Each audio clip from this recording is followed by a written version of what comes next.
Welcome, everybody, to Final Fantasy Reviewed and Ranked.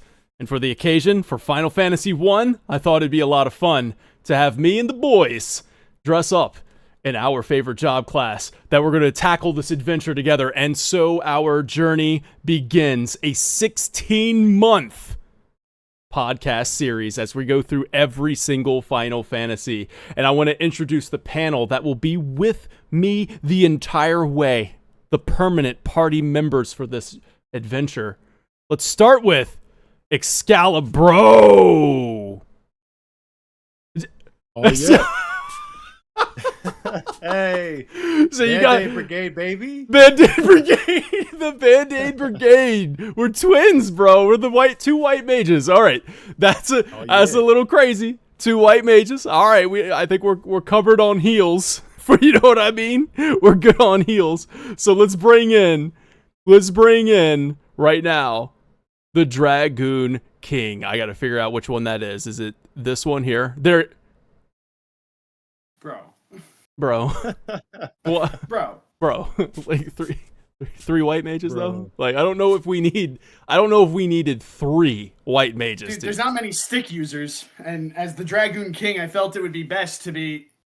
We probably could have discussed this better. Yeah, we should probably plan this out a little bit more. Three white mages is going to be a very, very challenging run. Hopefully, the Fire Fighter will come in here. Give me like a warrior. Give me a monk. Give me something. Hell yeah! 4 white mages.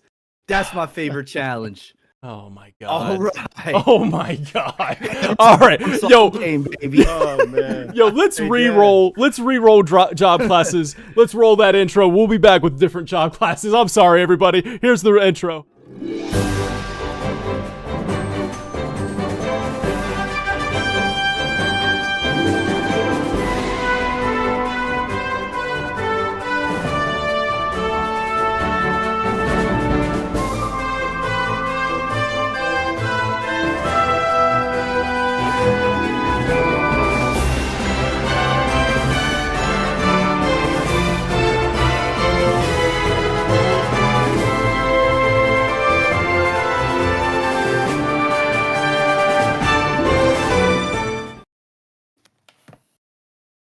Really, guys?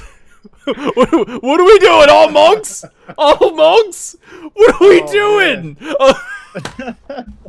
4 times the punchlines, baby. 4 times the punch.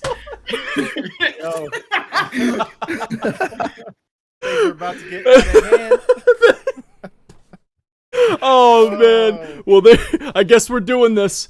The 4 monk challenge, or not challenge, I guess the 4 monk easy mode, if we call that. Right? Oh Easy my mode, God. inexpensive, naked. Oh, is that are we doing that outfit change right now? Yeah. Oh yeah. Thanks Man, everybody. they had Dragoon. I would have been Dragoon. But They didn't have Dragoon, and then like for the thumbnail, I was like, the closest thing to a Dragoon I feel like is the Red Mage, so I had you as the Red Mage. Doesn't have a stick. Just for a moment there, I gotta say Needs a though, stick. that's the best thumbnail that Final Fan TV has on the channel. It's the best thumbnail ever. Glad you took the idea of photo like that. That was a fun idea. That was your idea. Thank you for that one. That was so good. That was a lot. I mean, you took it to another level with the magic cards though, because that realism look. Yeah, I like that. Because I would have had you just put our faces over the sprite. Over the sprite. Yeah, like fighting chaos, and it's just the 4 of us just in a line or something. But I could have done over the sprite, or I could have made the pixelated sprite. Like I could have made us into sprites. That pixelated our faces. Yeah, that would have been See, interesting. But see, if we did that, if we just did the pixelated thing, like did like pixelated sprites, we would have all just looked copy pasted. Because look at us. That's true. Yeah, dude. He's actually not wrong. He's not wrong. Look at us. Final Fantasy 1, developed by Square, published by Square in Japan, but also published by Nintendo when it was released on the NES. The director, the father of Final Fantasy, Hironobu Sakaguchi. And here are some key lead roles in the development. You got Hiromichi Tanaka, Akitoshi Kawazu, Koichi Ishii, Hiroyuki Ito, which, fun fact, designed the turn-based battle system. The programmer was Nasir Gabelli. He's actually spoke English, so fun fact, the Japanese developers had to translate the code to English so that way he could work on it. That was interesting. Artist, Yoshitaka Amano. I mean, all of these names, you guys are just, they're clicking. They're clicking. You hear it. The pixel artist, Kazuko Shibuya. And then, of course, the composer, Nobuo Uematsu. What a lineup. What a lineup. Yeah. This game was released December 18th, 1987 in Japan. And then it came to North America on the NES. Of course, in Japan it was the Famicom.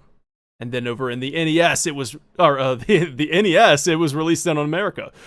July 12, 1990. July 12, 1990. So a couple years there before it came over here. Now, this game was inspired by Dungeons & Dragons and Dragon Quest. Sakaguchi wanted to make an RPG, but the Square executives did not believe that this type of game, would be successful and wanted to continue creating games in the more popular genres. But when Sakaguchi became leader of his own team, he assigned Koichi Ishii to start work on the concept of an RPG. The goal? Dethrone Dragon Quest. DQ 1 and 2 were met with major success in Japan, but the RPG genre was in its infancy at this point. And then, of course, in Elfheim, which is a little fun fact, we could see that there was a tomb that you might have think it says, "Here lies Link." But in the original game, it says, "Here lies Erdrick," which is the main character of Dragon Quest. Shots fired. Shots fired right there, man. So years later, it was changed to "Here Lies Link." Now, composer Uematsu told Wired in a 2009 interview regarding the reason behind the name Final Fantasy. Says, "It's true that Sakaguchi was going to quit, but the bigger reason, the real reason, was that Square was going to go bankrupt, and the designers believed that it would be the company's swan song." And then Sakaguchi spoke on this later and said it was actually simply because he wanted the abbreviation to be FF, and Fighting Fantasy was already taken. That's crazy. Sometimes you got to work around like a good acronym. Like, yeah. If you get something that's got that punch to it, you make it work. You find out somewhere. Yeah, it's just like, FF, man. I want that. Let's FF and go. You know? It's funny. I just told my dad this story about the origin of Final Fantasy, right? And how it was kind of the, like, oh, hopefully this sticks, because if it doesn't, oh well. I told him that, and I mentioned that we're doing this series and we're going up to 16. He goes, "So they really weren't the final, were they?" because for a series called Final Fantasy, there's a lot of them, huh? Yeah. There's a lot of Final Fantasy. Yeah. 16 months worth of content, actually. And we shall be its final witness.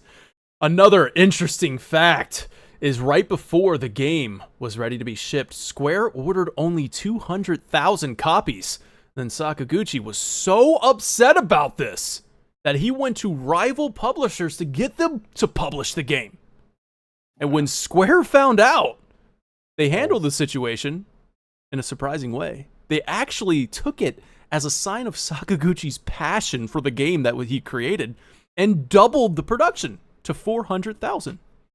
That's really cool. By the way, big shout out. Obviously, I pulled from a lot of different sources for these fun facts, but big shout out to Final Fantasy Union, who did a amazing development history of Final Fantasy. So if you want more awesome facts, go check out Final Fantasy Union's video on that. And then, okay, I want to give you kind of a last little fact here, and I think this has kind of gone around and made the rounds on Twitter, so you probably already know, but hey, I got to throw it in for this video in case if people, 16 months down the road are like, yo, I should go back to the beginning of this, and then watch it, and maybe they forgot. Okay, so another little fun fact for you. It happens to be hugely important to the whole entire franchise. The Prelude was created as the last track in the game as a rush track, and it was only 30 minutes before Nobuo Uematsu was able to create it and submit it. Sakaguchi ran to him and was like, we need another song for the title screen. Make it. He made it in 30 minutes. Boom. There it is. The Prelude, which goes on to be in pretty much every Final Fantasy after. Really, really cool. Now, my note says there's 9 versions of Final Fantasy 1. But that, I don't know where I pulled that information, because if you go into the the material or the Ultimania the Ultimania archive here, there is so many different versions of this game that has been released, re-released, but there they are right there. Like all of these on this page, it's been released that many times. Pretty crazy. I think my count was 20. So 20 times this game has re-released. Pretty cool. And yeah. So there's some fun development history, but I'm not done with that yet, because what I want to do is I want to go into the critical reception to kind of give you guys an idea of where the critics landed back in 1987 or 1990 on the NES. So let's do that. That might be a little fun little trip down memory lane here as we bring in this one. You probably can't see that, but watch this. Ho-ho! We have... Whoa! This is coming from the Video Games and Computer Entertainment issue 22, November 1990. As you can see, music and sound got a 7, graphics got a 7, playability got a 9, and the overall score was an 8 out of 10. And we can go to the next here, and we can read that Final Fantasy is a role-playing adventure at its best. The many different character types yield a game that can be played again and again, using different strategies. Add to that the large size of the game world, and you've got a quest that'll keep you busy for hundreds of hours. In fact, you may never exhaust its possibilities. Ain't that right, Fire Fighter? That's right. That's right. He keeps playing it. And then I'll go over 2 decades later. And while we're at some fun little history here, hey, here's a spread from Nintendo Power, issue 12, May 1990. So that's kind of cool. You can kind of see that they had like a little detailed synopsis of different areas you'd be going to, and in another issue of Nintendo Power, they actually had a strategy guide built into the magazine. Cool. So we'll go back to that now. So there's that, and then I want to read Famitsu. These are like the only 2 reviews that I could find, by the way. I guess they didn't really do very many game reviews back then, or it's been lost to history. You know what I mean? But only thing I could find was that Video Games and Computer Entertainment magazine review, and then also even Nintendo Power didn't do a review. Wild. And then we have the Famitsu score. What's up? I thought so that is wild. Yeah, it's kind of crazy. Nintendo Power didn't have a review. So the Famitsu, remember, they do 4 reviewers, which is like a cross review. So they're doing what we do. They take all of their scores, and then they add it up to an official ranking, an official score. The score was a 34 out of 40.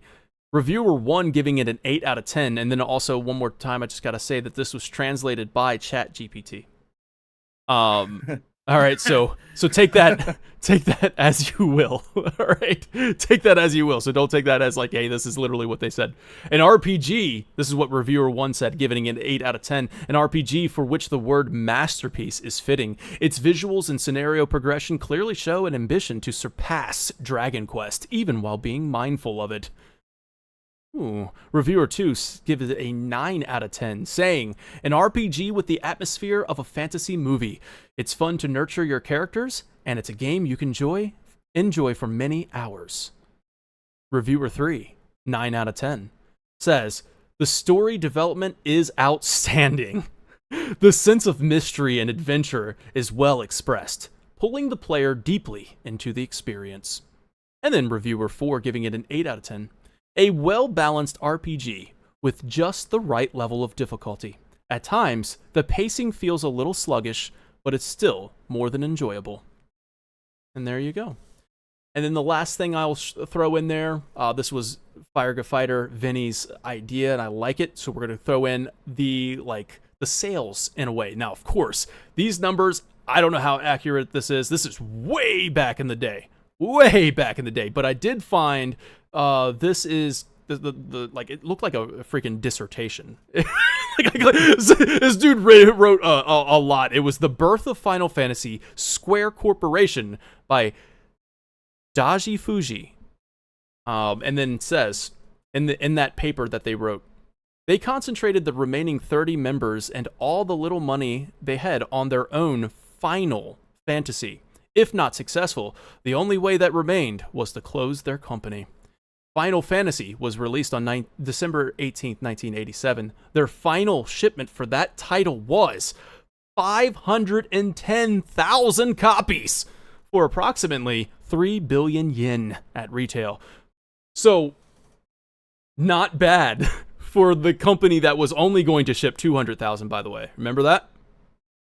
That's kind of crazy. So the final shipment, I don't even know what that means when they say that. The final shipment for the title was 510,000. I don't know if that means like within the first week of release, or like what is like the launch window, or was it like since the moment this article was written, or I have no idea, but it kind of gives you a perspective there. Also, keep in mind that this is way back in the day at the basically the budding gaming industry. Like the gaming industry is on the rise, and then RPG genre itself was on the rise. Like there wasn't very many out there. So this was a success. This was a huge success. Obviously, we have 16 games after, and we're talking about it almost 40 years later, right? And not including spinoffs. Yeah. Well, there's a lot, but we won't be covering spinoffs in this podcast series. No. Maybe another one though. Maybe 16 months from now we'll pick it up. we'll start with Mystic Quest, baby. Oh no.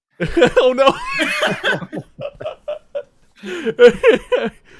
All right, y'all. So I gotta play it.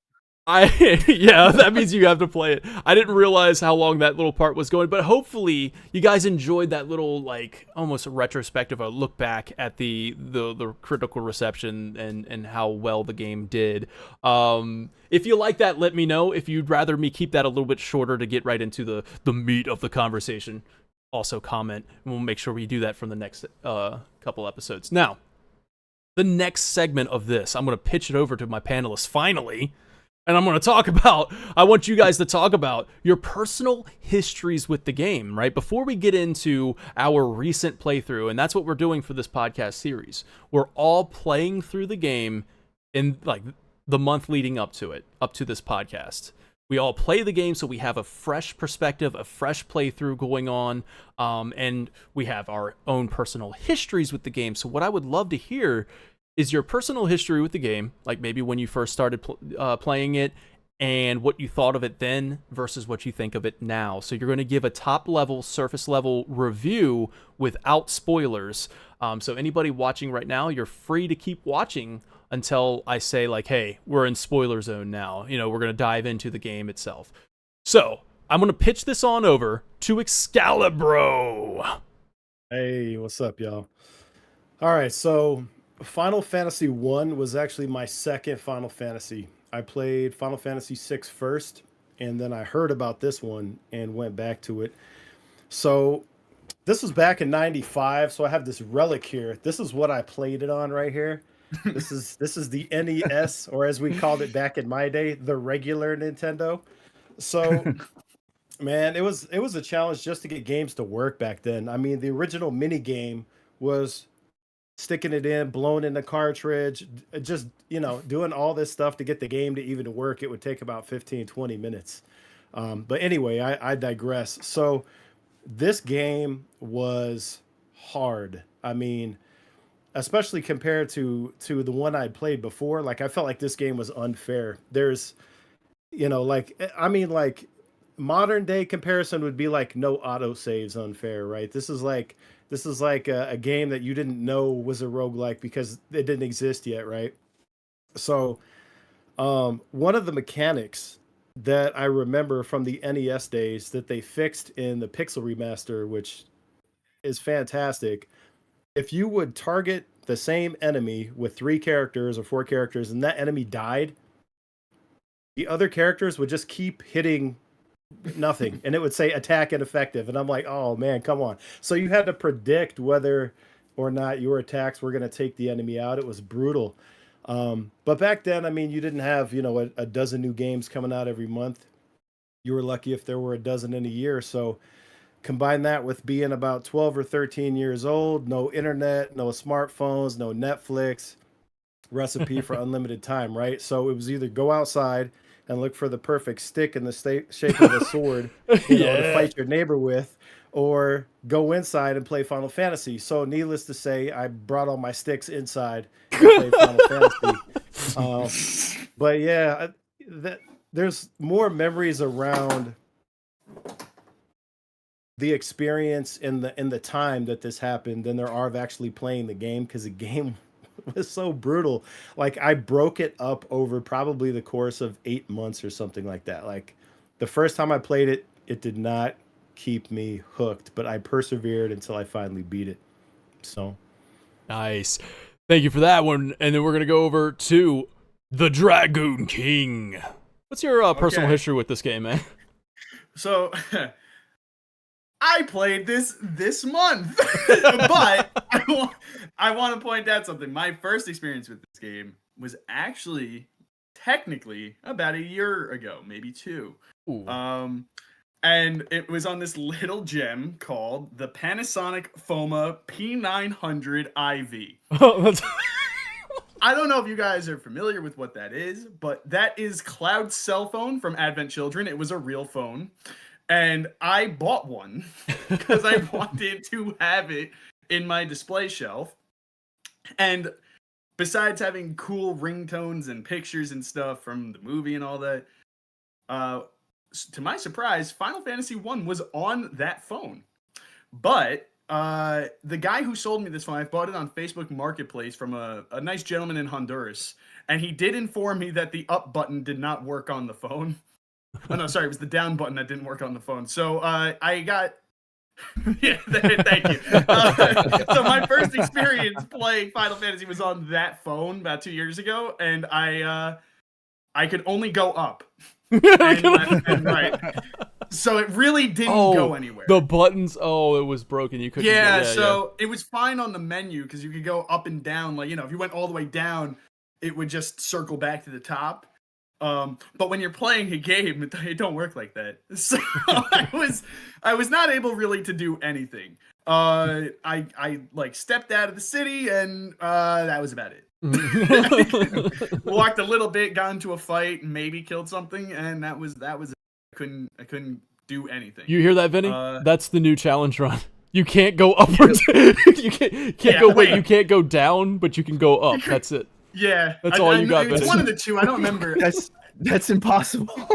That's straight up impossible. But it was very fun. So technically speaking, that's my first experience. But no, genuinely, it was this month. Now, I did actually try to get a hold of an NES copy, but I didn't have the time. Oh wow! I do have an NES of my own, so I was interested in playing it that way, but I couldn't because my NES is packed up. So I got the Pixel Remaster, played for the first time this month.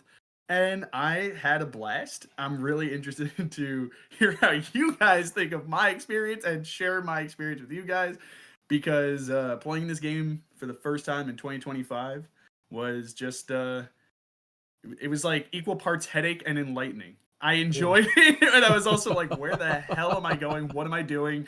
I don't know what's going on, and it was awesome. So I had a lot of fun with it. Yeah, I'm glad it, like, the way you said that, it's just like, and it was awesome. Like, I was like, okay, all right, so can't wait to hear more of your thoughts on that one, where you're just like, I got lost and I loved it. We're gonna go over to the guy who I think has played Final Fantasy 1 probably more than anybody in the world. I don't know. We'll go over to Fire Fighter. What's up, man? First of all, it feels really great to be back. I see people in chat saying, like, they're happy to see me and everything. Thank you guys. I want to let you know I do see it. I do see the people who say that I look like Drake.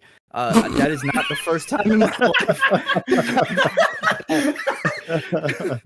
I don't know. Look, I don't see it. My girlfriend doesn't see it, but apparently every other person in the world does. So I don't know. I've just learned to yeah. I've just learned to accept it by now. But again, thank you guys for that warm welcome. It feels good to be back. It feels good to see you guys again. But yeah, so the only reason why Daniel thinks that I probably have the most time in Final Fantasy is because, you know, I do challenge runs, and one of those being white mage only, and you can imagine how long that takes. So I started that challenge maybe in like maybe 2004, and it's still going. It's not done yet. They're actually still fighting the final boss as we speak. I'm doing it right now. I haven't stopped. So blink. But yeah, I just need to keep casting blink, and hopefully I don't get hit. But no, so yeah, my first experience with Final Fantasy was in my uncle's like little gaming attic that he had when I was younger, and it was Final Fantasy. It was just the normal Final Fantasy. I was playing some like 7-Up game, like on the Nintendo. I think it like came with a purchase of, like, back when like video games were like just kind of given out for free with like purchases of like products. Yeah. And you just kind of like played as like a 7-Up cap, like collecting other 7, and it was odd, but I put in Final Fantasy, and then I was like, I was like, I don't know, 7, and it was hard, and I was like, no, I'm gonna play the 7-Up game again. But then when I got, Yep. No. That sounds familiar. yeah, I think that's it. I think that's it. Dan, you're quick with the resources. Gotta be on it, baby. I'm on it. There it is. It proudly presents Spot. Yeah, when are we doing a hypecast for Spot? Us, please. This is it. But yeah, so I played some other Final Fantasies, and then decided I wanted to go back and play the first one. And so my first like full playthrough of one was actually the Dawn of Souls port, where it was for Game Boy Advance. It was Final Fantasy 1 and 2 put together in a Game Boy Advance game, and I was playing it. And my first thought of it after playing other ones, I was like, this feels like Final Fantasy Light. Like, I just felt like it was so bare bones. And I was just like, oh, you know, like, I'll play through it. It's whatever and everything. And then as I played more, as I got deeper into it, I was like, oh man, this game actually has some depth to it for like a game that came out in 1987. Now, you know, the mechanics, I ended up like, there was no real in-game guide on like how things worked. Like, you know, you get littered with tutorials in other games, and Final Fantasy 1 is kind of just like, you're the crystal bearer. Go. Hey, restore the light to these things, man. Yeah, just want you to restore the light, dude. Like, just go. That's it, right? Yeah, right. And I was just like, oh shit. So you know, going around deeper into the game, I want to say like just after early game, things were so in depth when it came to like mechanics, and that's always something I've been into with the Final Fantasies, was the mechanics of it, the battle systems. That's what, like, the spells, the way everything just kind of worked, and it was, to me, felt like interactive super D&D chess is how it just felt like for me, like Final Fantasy was. And I just fell in love with Final Fantasy 1, and it made me want to just like play through the other ones. And then once I got not bored, but like played it enough times, I was like, I want to break the games. And Final Fantasy 1 ended up being one of the games that you could just break very easily. And then I just ended up falling in love with it. So I went from thinking this was Final Fantasy Light to very quickly saying, like, this game's got some depth to it, and I really like it. So that was my first experience with this one that we're talking about today. Yeah, dude, I like that. All right, so what's up, everybody? I'm the Warrior of Hype. Hi. My my first playthrough of this game. What job classes are you in right now? That's what I was wondering. So Right, what happened? I'm representing the. Hey, look, I had this shirt made for this specific episode. Like I need, because they don't use this logo for Final Fantasy 2, so I have to wear it. Like I gotta wear it. I was like, this is the reason why I have the shirt made. Can I also request that you sweat in that and send it to me? Don't wash it. Don't wash Don't wash it, man. So, what if you like punch in the Konami code? Is this like a hidden class? You're just Yeah. the hype warrior. I'm the warrior of hype. Yeah, the hype warrior is here. My first experience playing Final Fantasy 1 was actually the PS1 version of the game, which was the Final Fantasy Origins that came out. I believe it was 2003 when that game came out. And I will be straight up honest with you, I didn't like vibe with it at all when I played it back then. If you take into like the mindset, all right, let's go back in time. Let's go back. I just got finished playing the greatest game ever made, Final Fantasy 7. All right, then I played Final Fantasy 8. And then I played Final Fantasy 9, and then 2001, it was Final Fantasy 10, right? These are the back to back, like the best games I've ever played in my life. Freaking loved Final Fantasy. So then I was like, well, I just want all the Final Fantasy I can get. So they brought in this remake called Final Fantasy Origins from the PS1, and it came with Final Fantasy 1 and 2. So I started out, I remember it being slow. I was like, I don't know where I'm going. And I was like, I was 13, so I was like, I was really into like Jak and Daxter, the Jak trilogy, you know what I mean? I would, yeah, baby, give me that stuff. So I was like, this isn't really clicking for me. And then I was like, I think I dropped it, and I just didn't play it anymore. And then it came out on the GBA. It was the Dawn of Souls. And I was like, all right, well, I need Final Fantasy. I need it. So I was like, let's buy it again. So I bought it on the GBA, and that is where I actually played through it and beat the game. So I played it on the Game Boy Advance because I think portability was the way to go with this game, being able to take it wherever you want. It's perfect. It's perfect on the go. So I beat it on the Game Boy Advance. I actually ended up liking it quite a bit after beating it, because it started to click for me. It started clicking. Like I was like, okay, all right, so this is a game that doesn't really give you any instructions on where to go. It doesn't tell you where you're going. And I'm like, I think at first I was just that's what threw me off on the PS1. I was like, dude, I don't know where, like she wants an eye. Like where, like I don't know, where do you want me to go for that? Like I don't know, some broomsticks. I don't. So I was I was really like along those lines of just thinking, man, I don't know if I like the way the quest system is laid out. Then I got it on Dawn of Souls. I played through it and beat it, and I was like, all right, this is clicking. It's starting to click. Then it came out for the PSP. Man, they were just re-releasing this game. I think it came out on PSP in 2007, maybe. I played it on the PSP. I love that version of the game. It is beautiful. The graphics are fantastic, and it's still to this day is probably my preferred visuals of Final Fantasy 1. And then I played the Pixel remaster for this replay. I played it back in 2002 when it came out, and then I played it again for this replay. And I love the Pixel remaster, dude. As far as gameplay goes, the Pixel remaster is the way to go. And plus, it still looks beautiful. I love pixel art, but I do prefer the PSP remake style graphics. But man, the gameplay, I got addicted to it this time around. I think I have this whole new level of appreciation for Final Fantasy 1 after replaying it in 2022. I said 2002, didn't I? I was letting you roll, but you certainly did. I saw the look on your face. I was like, what are you talking about, man? I know what I'm talking about. No, 2022. And then playing it again, I'm just like, I freaking love this game. The combat system is where it's at. I love the limited amount of times you can use the magic spells over the MP system for Final Fantasy 1. So the PSP version had it the other way, where it had an MP system in place, and then the Game Boy Advance also had the MP system in place. So this one brings it back to the NES days of where, like, hey, you got Cure 3 times.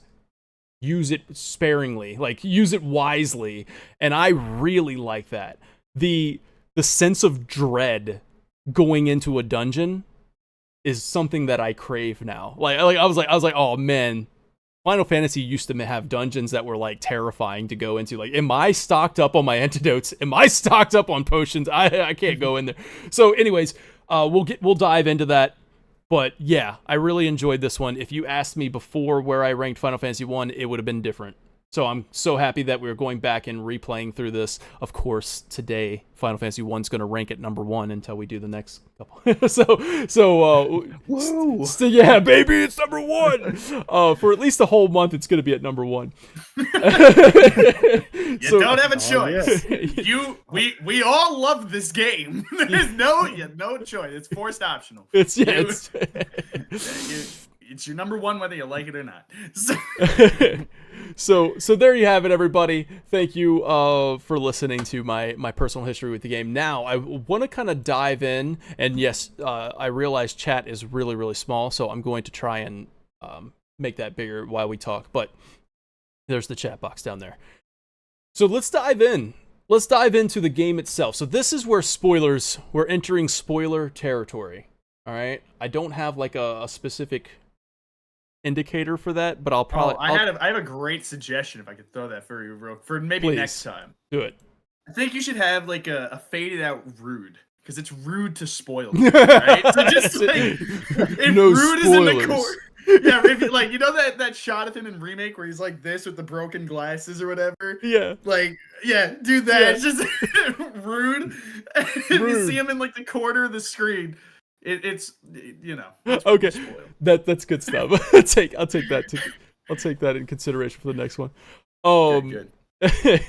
All right, so what I want to do is let's go into let's just like dive into the game, right? And I think the best place to start to dive into this game to kind of pick it apart. We're also going to be ranking a lot of these topics that I'm bringing up.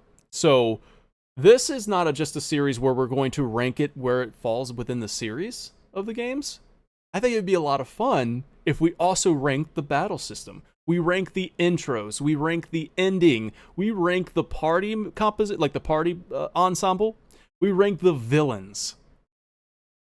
I feel like that's going to be a lot of fun to kind of like follow through and like how this all going to work. Now, and I don't want to like take too much time explaining on how this works, but basically we're breaking this into eras, and then like Final Fantasy 1, 2, and 3 is the NES era, and we're going to go into a milestone podcast after every era, and we're going to reveal in full context why we rank things the way we did. As far as like the series goes, we're going to rank like how we ended up with the series. But for the discussion is where we're going to basically talk about our rankings for the other categories. Does that make sense? Hopefully it does. But either way, we're jumping into the intro, the Final Fantasy 1 intro. Now, Excalibro, would you do the honors of kind of like telling us all how this game begins? Oh, it would be my genuine pleasure. Yes. You're asking Regale for us, please. story time with Excalibro? Story time with Excalibro. Say less. Yeah, All right. say less.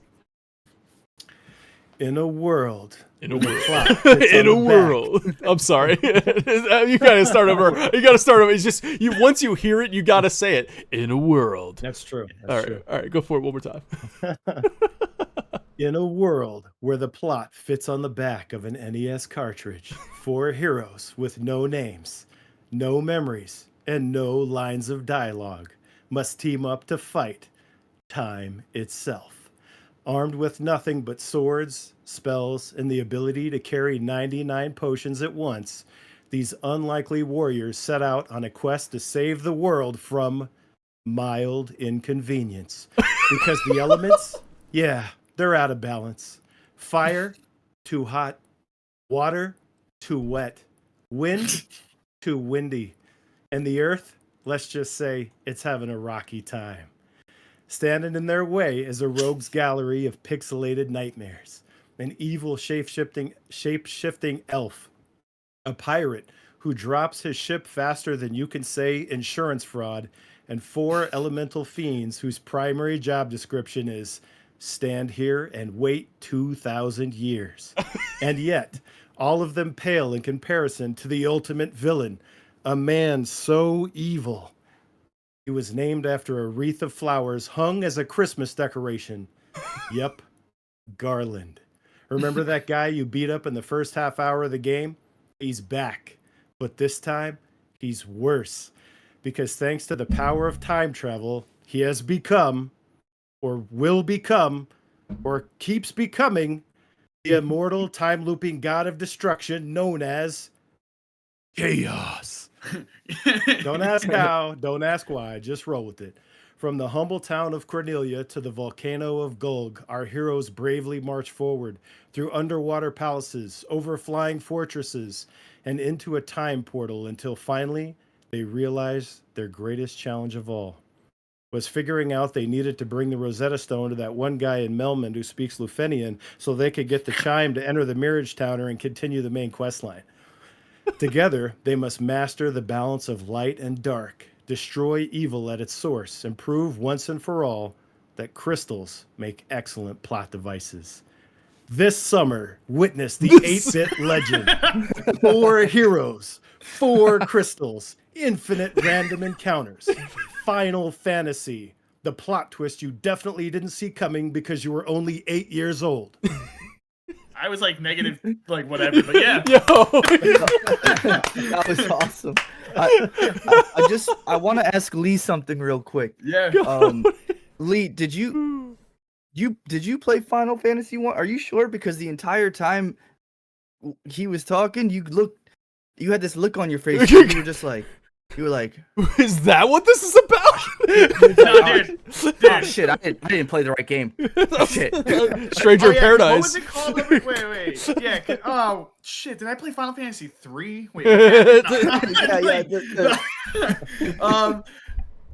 I did play it. Thanks for no, I was just so enthralled in Wiley's Dude, he got me. Excalibrization, whatever I'm trying to make a word there. Excalibrization. Excalibrization. Yeah. That's funny. Oh So, man, the story time with Excalibur. Do you have to do that? I'm sorry, you just signed yourself up for the entire series. You have to do that. You have to. It was my pleasure. Real high. I really loved this summer, and it's like the end of August. Yeah. This is This summer that has like Hey, a still week summer. and a half left in it. Still counts. Still counts. Still counts. Oh my god, that was This amazing. summer when you're going back to school. Good stuff, man. So the intro, as Excalibur put it, I mean, this thing starts off as too wet. The wet is too wet. Windy is too windy. No, it starts off in a world of chaos, which I actually thought that was kind of cool. This world is already plunged in darkness when it begins. All right, it's overrun with monsters right off the bat, and it does a wonderful job of making you, the player, feel like a legend, right? Like you feel like a legend when you walk into that town. People are like, yo, prophecies speaking of these 4 warriors of light, they're coming in. Oh my god, you're the 4 warriors of light? What? Let's go. They get you up to the king, and like you have to speak with the king. The king's all excited. Oh my god, nobody around here can best Garland, but you guys might be able to go do it, right? You got to rescue my daughter, Sarah. And so that's how the game starts right away. You go to the Chaos temple, right? Is that what it's called? Or Chaos Shrine. You go to the Chaos Shrine. You fight Garland, which I think if you didn't have any previous knowledge of Final Fantasy, you might not really understand who this guy is anyway. You just know that he was the greatest swordsman in the land. You just beat him. You whooped up on him. Like, yeah, all right, cool. Right. And what's Kinda even better? monologuing. What's even better is if you choose all 4 monks. You beat the best swordsman in all of the land with your bare hands. You just roll up like, hey, Garland, you hungry? Got knuckle sandwiches. Yo, This This panel is what he saw. Just yo, get him. You know I gotta drop an Expedition 33 reference. We roll up in there like Expedition 60, bro. The button, they just straight up naked, just come in there and just whoop this guy up.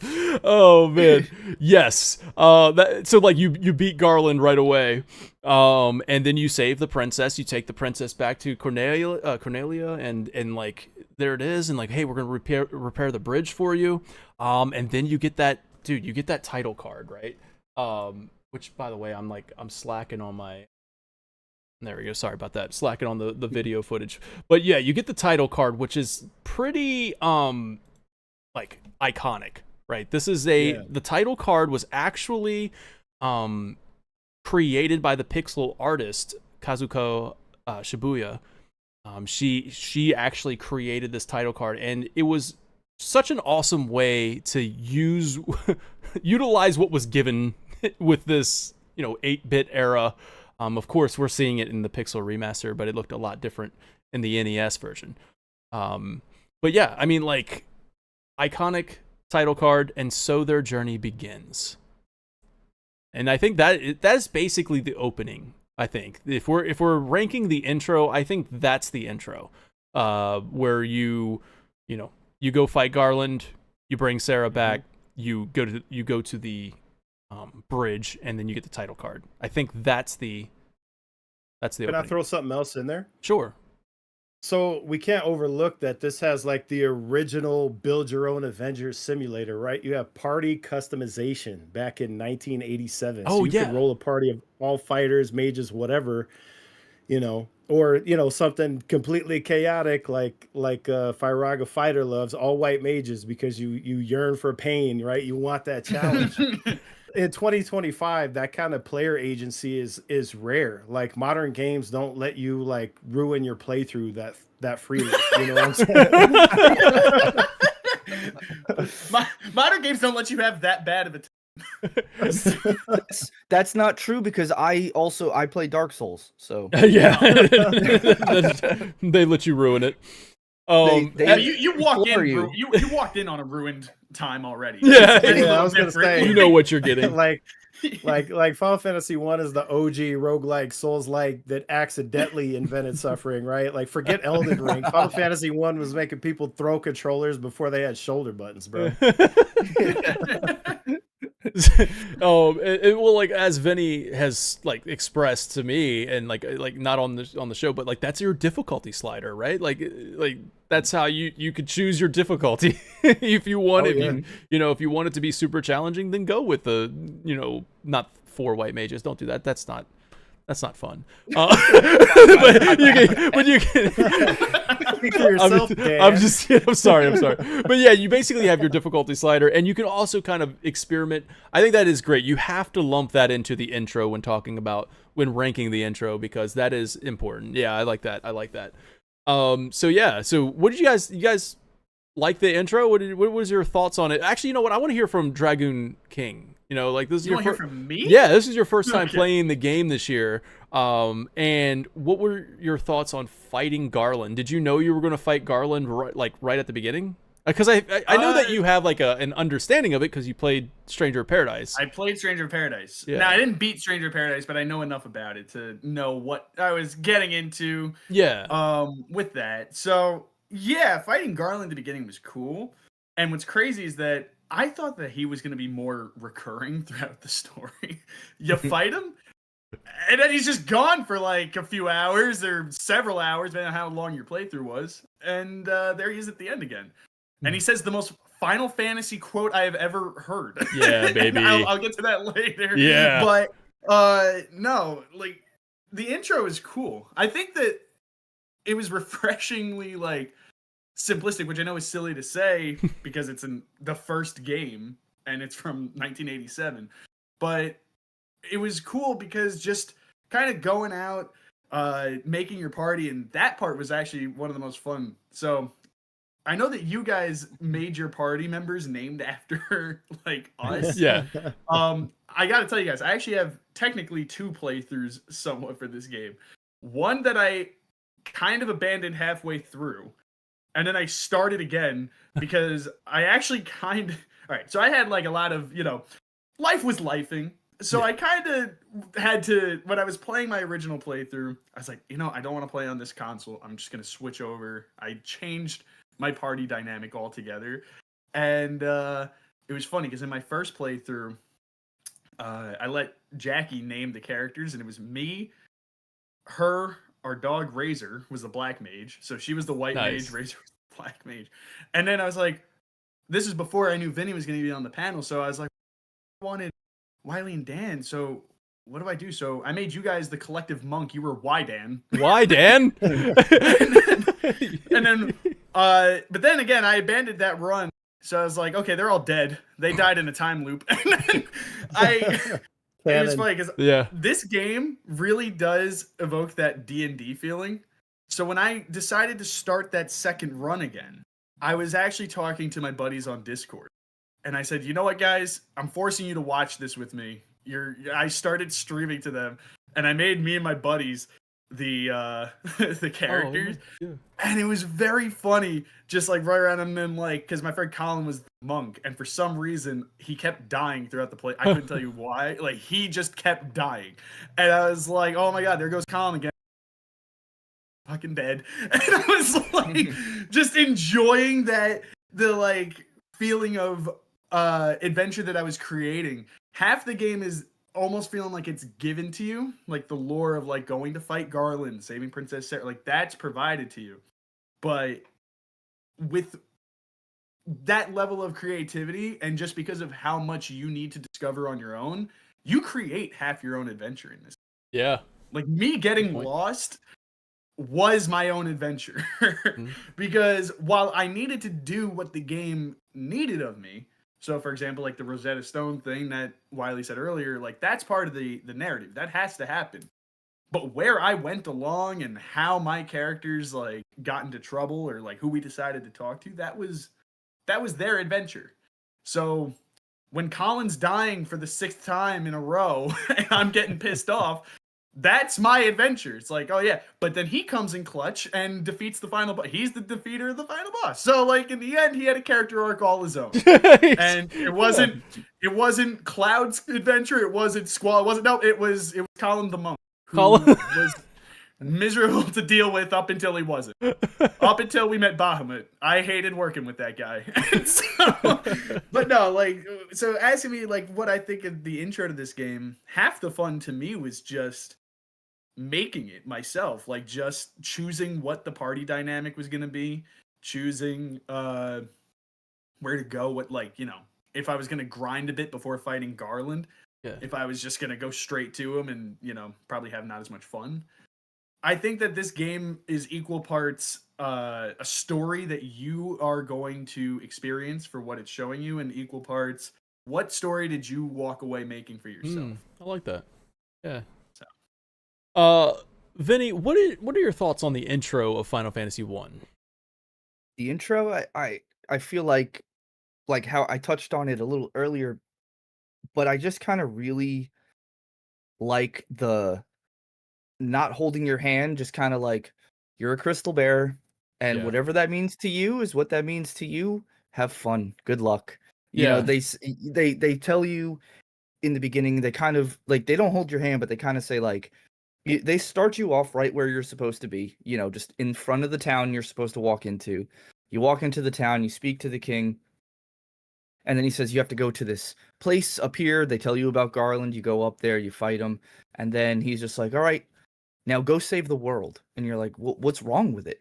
Like, what exactly is wrong? And it's in a time where there's no voice acting and you have to read everything.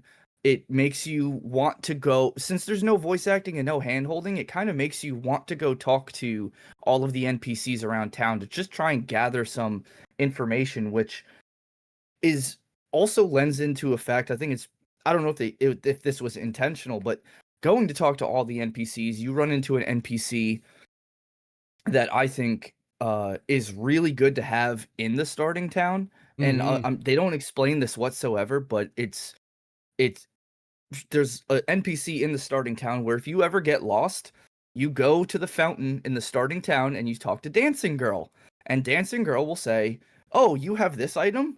You know who's looking for that? This person over there." And you're like, "Oh, thanks, Dancing Lee's Girl. like, I'm now gonna you come back tell to you." me. Yeah,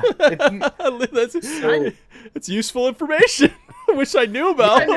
I knew about Dancing Oh, Girl. you did? Okay. I didn't want to use her too much, and then half the time I felt like maybe my game was not working, because sometimes I talked to her and I felt like I wasn't getting that useful information. I don't know if she always is supposed to tell you what to do. Yeah, but it's usually after a key item or something you've done to progress the story, but like she'll be obscure. She won't just like flat out be like, you have to go do this.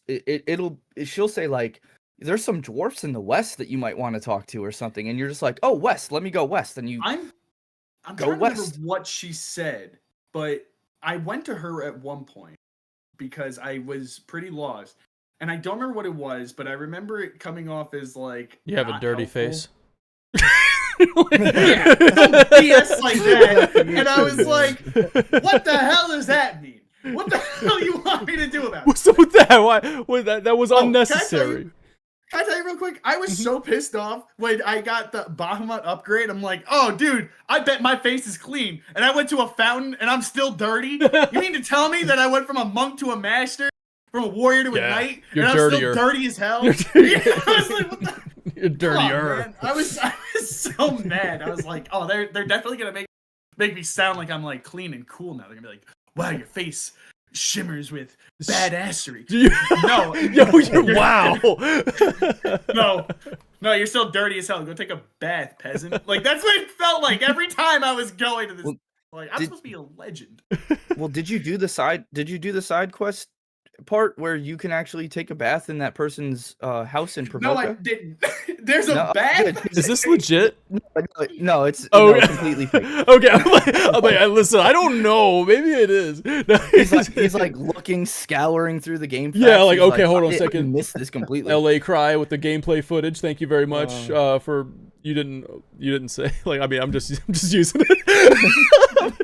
But we're just skimming through it. But yeah. So if you want the full gameplay, this is LA Cry I think that's how you say it, or either that or it's Lacry, has the entire full walkthrough gameplay, no commentary. You can check that out. It is 6 hours long. But anyway, so Wait, the full game 6 hours long? Yeah, the 6 hour long. I don't right. think it's edited. Fair enough. It might also have 4 times XP or something on it. Yeah, I was about to say it might have all the variants. Oh, which is important. Oh, actually, I kind of want to note that. So for me personally, I am playing these games without any kind of boosters on, just because I want to try and get like the most like legit experience that I can for myself. That doesn't mean that, you know, it's frowned upon. So if you guys have used the boosters, like if you're playing through this game and you're like, oh, man, I don't know, like I need to use them. That's fine. So go ahead and say if you like tell. Let's start with Excalibur. I saw you pointing at yourself. So did you use the boosters? Yeah. Okay. So I've played this game maybe 6 or 8 times. Yeah. So for me, it was just kind of like I wanted to blaze back through it and get a refresher on the story beats. I wanted to kind of get a refresher, all the spells, all the enemies, that kind of stuff. And like when you're playing it with the intent of specifically looking at story, like I was this time around, you have sort of a different lens that you're using when you're playing. And so the combat and the grind and the mechanics are not nearly as important. And also, I mean, I did an all monk playthrough, so basically I spent all my money on potions and antidotes and just cheesed the game. Well, you actually did an all monk playthrough? I did. Yeah, you really wanted to. Didn't you beat it in like 5 hours or something like that? Yeah, and I did laundry and other stuff while I was playing it. Yeah, With auto battle on? Yeah. No, I would just set the controller down and like take a break and come back. Like I didn't stop the clock. Oh, You didn't stop the clock okay. and So you you still could have beat it beaten in it 5 faster. hours? Okay. I probably could have beat it in like 4 hours. Yeah. That's funny. Nice. Yeah, so like so unfortunately this game doesn't have the Pixel Remaster doesn't have where you can speed up the game. Like I see Gaming Tracks saying I use the 3 times speed Final Fantasy 7. Which, dude, by the way, me too, right? The 3 times speed, like is Yeah, so me good. 3, and it was my first play. It was so much better, dude. Some of those summons, especially Knights of the Round, Yeah. like Even just the battle animations are really like, it's like, Yeah. okay, this I've played this game 1,000 times. But no, so there's no speed up the game, but you can speed up the battles by hitting the X button and the Pixel Remaster, and that just allows you. It basically keeps the commands that you've put in the last round, and it just repeats those until you want to stop that. Right. Wait, I didn't clock that when I first was playing. Oh, and I man. got really mad at my white mage because it Stop using cure or whatever it is, and it just kept going over and over. And I'm like, "What are you, dumb?" I'm like, "We don't need that. Just attack." You thought it was just going to AI, like it was like I thought pick that the best command. Yeah. Oh, So it was man. funny because when I gotta beat these games in a month, and granted, the first game's not that long.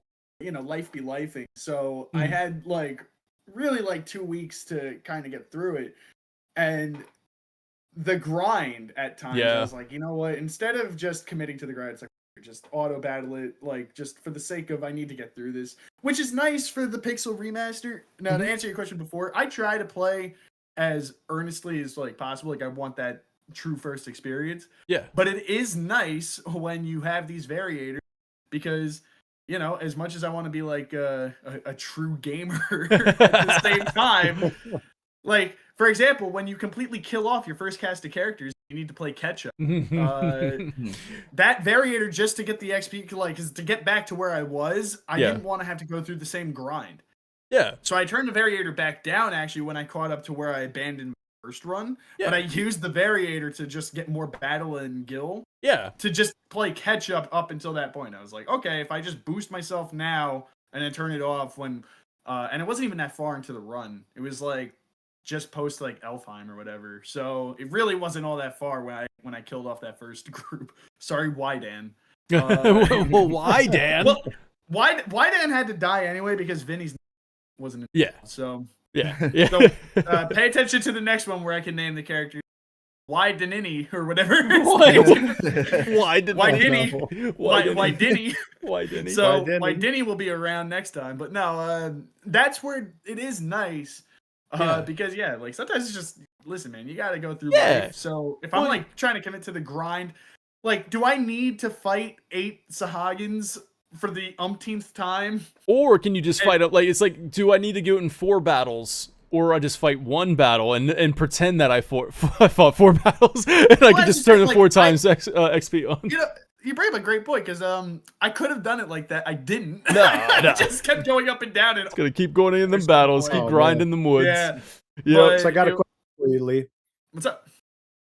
Please tell me that you found out and utilized the items that cast free spells. Yes. Okay. So. Okay. All right. Good. Yeah, no, I started reading the descriptions because I'm like, wow, this game's kind of basic as hell if it's only just, wow, better percentage, better attack. Then I'm like, wait, why? I got kind of annoyed. I kept getting annoyed at two of my party members. Colin the monk for dying constantly. I told you guys that. That was really pissing me off at a certain point, but it was very funny. And Nick the white mage. Nick, I forgot what I had equipped on him, but he kept and I thought he was using spells on some sort of auto command, and I'm like, stop doing things I'm not telling you to do. And that's what provoked me to read the descriptions on some of the armor and stuff equipping. And it at that point didn't annoy me because I was like, oh, you're just doing what you're being told to. You're actually, good soldiers follow orders. So I appreciate you for doing that. So, but it was funny because when you mentioned that, it was actually annoying me when, unbeknownst to me, my characters were doing things that I was not telling them to do. I'm like, what? Half the time I thought this game was glitching out. And then I realized it wasn't. Which, believe it or not, it actually might have been glitching out because there's a lot of glitches. Okay, good to know. In Final Fantasy 1 that they just never fixed. Even in Pixel Remaster? Even in Pixel Remaster, they kept a lot of the glitches. But your monk kept dying. Did you have armor on your monk? I'm not going to sit here and pretend like I know what I was doing. I was probably doing something wrong.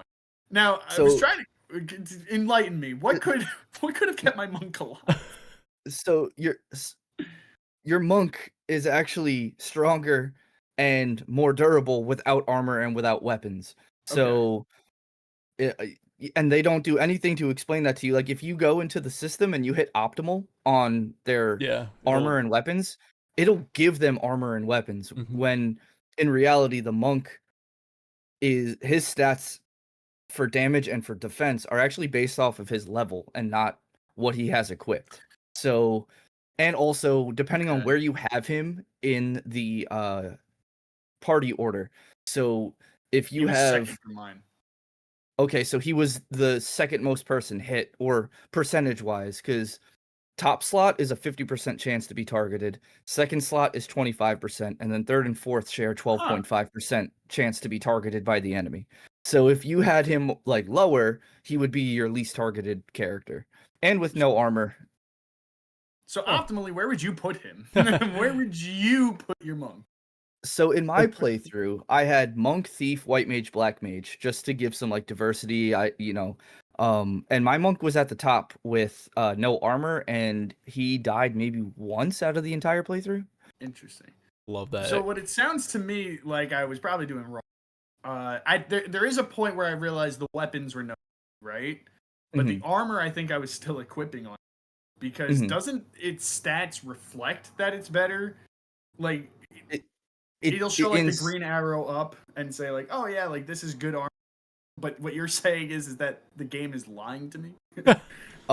So certain armors will say like it's going up, but because a lot of things are percentage based and there's a lot of hidden stats, like stats that you don't see in the stat menu but still have formulas attached to them, because your defense rate is based off of your monk's current level plus something else, rather than the armor, which has a miss percent chance. So if you don't have armor on your monk, he's actually less likely to be hit because of the miss percent chance. And then also without weapons, he's more likely to critical hit because it doesn't take in the weapons critical hit ratio into a count. I didn't remove his weapon until after he became a master. God. Yeah, that's what I mean though, is that these are things that you wouldn't know. You wouldn't know. And I played this as blind as possible. Which is awesome, right? Because like that's awesome, because now like you like you said, you're making your own adventure, and then now you're like the replayability goes up because now you're like, I learned. I can do something different next time. So, Colin, if you're watching this stream, I'm sorry that you were incompetent. I'm sorry. Turns out I was incompetent the whole time. It turns out it was me, not you. I'm sorry. Yeah, it turns out I'm the dumbass. When throughout the playthrough, Colin's gonna let you hear it. He's gonna let you hear it when he usually does. But no, like Colin. So Colin the monk was poorly optimized my entire play up until he became a master, and I don't remember exactly what I did with his armor. I realized the weapon was better off without him, partially because the game wasn't giving me monk weapons anymore. So I was like, what? I was like, well. If I remember correctly, there's only two like dedicated monk weapons, right? Yeah. The wooden and iron nunchucks, and then he can also use staves or whatever. But I think that's the game's way of kind of trying to tell you like, hey, take these off now, which it doesn't do a great job of explaining, but it's kind of like, you haven't been getting weapons, so take the weapon off and see what it does, and it actually doubles your hit count. That's pretty much what I did, because I like removed everything off of the monk, and then when you do that after he's a master, which I'm assuming I should have done that well before he became a master, but by the time he was a master and I removed the iron nunchucks, I noticed that it actually reflected that his stats were better for the attack. So it's like, okay, cool. The armor, though, the game lied to me and told me that you should give him armor and all this good stuff. So it's like, obviously the battle system it has more depth than you on the surface level than you realize that there's a lot of depth to it. And Fire Go Fighter just did an excellent job of like kind of breaking down those hidden stats. Like as you can see, a gaming tracks saying like that's how I describe 1980s games, hidden stats. Taking notes too. I see that notepad. So yeah, thank you for that, because Fire Fighter did an awesome job of kind of like explaining of why this battle system is actually really good. And like I said in my review portion of this, I also love the mechanics of the MP system. MP system is not like, hey, this cure takes 20 out of your 90 MP. It's like, no, you only get a certain amount of times you can use the spell, use it wisely. For me, that was my favorite part about the battle system. So I don't want to talk about the battle system to death here, but is there anything else we want to say about it? Because that is something that we're going to rank in all of our subcategories here, the battle system in every Final Fantasy. So I want to throw this one over to Excalibur. You didn't really have anything, have a chance to say anything on the battle system. What did you think of that? Most of my commentary, I think, would just be on how it's improved from the NES version, the Pixel Remaster. Oh yeah, is just so yeah. much better, right? Oh yeah. You have auto targeting. You don't have to have items equipped in order to use them as items in combat, which I believe you had to do in the original. There's a bunch of just quality of life stuff that they did that really makes it a lot more playable. And so what they did is just sort of took something that was very simple, right? This is their first iteration, and they cleaned it up. And so you have this very sort of raw, bare bones skeleton of what's going to go. It's going to become like a really diverse battle system as we move through the next few games. So it's like a good roadmap, right? Yeah. Excalibur, take a look at it in chat with RogueGix98. We were talking about that too. That's funny. Copy paste. Oh, yeah. That's great. Nice. So no, I like how you put that there, Excalibur. Like, and then also another thing, I think it goes along with the battle system, because I said this to you in a text message. I was like, hey, battle system's great and all, but it ain't. I mean, it doesn't mean anything if the game is not like utilizing it to its fullest extent. And I think Chaos at the end, the final boss, uses that battle system and its imperfection. At least for me, maybe it was my level going into the battle or whatever, but I felt like that battle, it was challenging. It made me think. I had to, be very careful on how many times I was using spells, and like, I lost to Chaos a couple times, got a couple game overs, and come back in and fight him again. It's probably my level. I mean, I probably could have level grinded and made the boss battle a lot easier, but no. Like, I couldn't stand to lose. I forgot to save before the entire.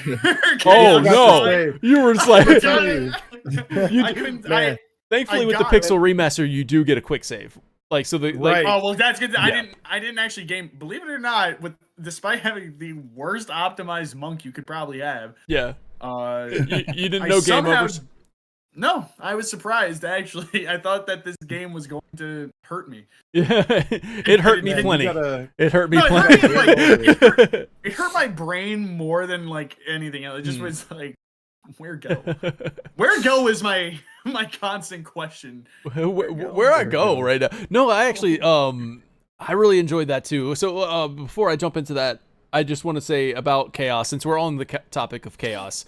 That is the final boss. Chaos. That's I don't know. I don't think we're doing best battle. We're not going to rank the battles or anything like that. But that was my favorite battle in the game versus Chaos. I think Tiamat was up there as well. I liked, but a lot of the bosses in this game were fairly easy, I would say. Like I was kind of like running through these bosses, except for Warmech when Warmech showed up.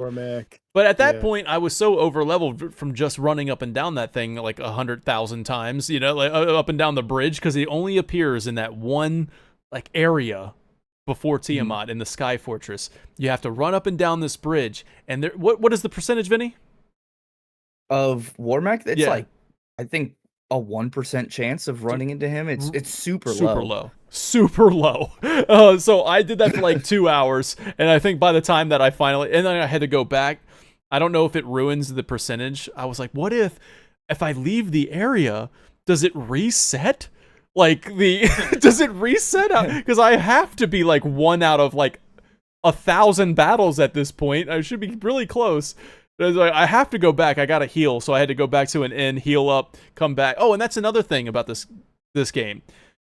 If your party members die, you have to take them to church. They got to get revived at the church. You can't just go to an inn. You have to go to the church. And then also Phoenix Downs costs a lot of money, but expensive. Yeah, they're very expensive because they weren't even in the NES. Like in the NES, they didn't have Phoenix Downs. So there was that. And then also on the NES version, there were no save points. You had to go back That's to... what I was going to say. Yeah, right? Yeah, go comment on that. You died to chaos. You had to start from town and go through the whole dungeon all over again. Fight all the fiends before you fought him. That was so brutal. You did not want to lose. This game is brutal on the NES, man.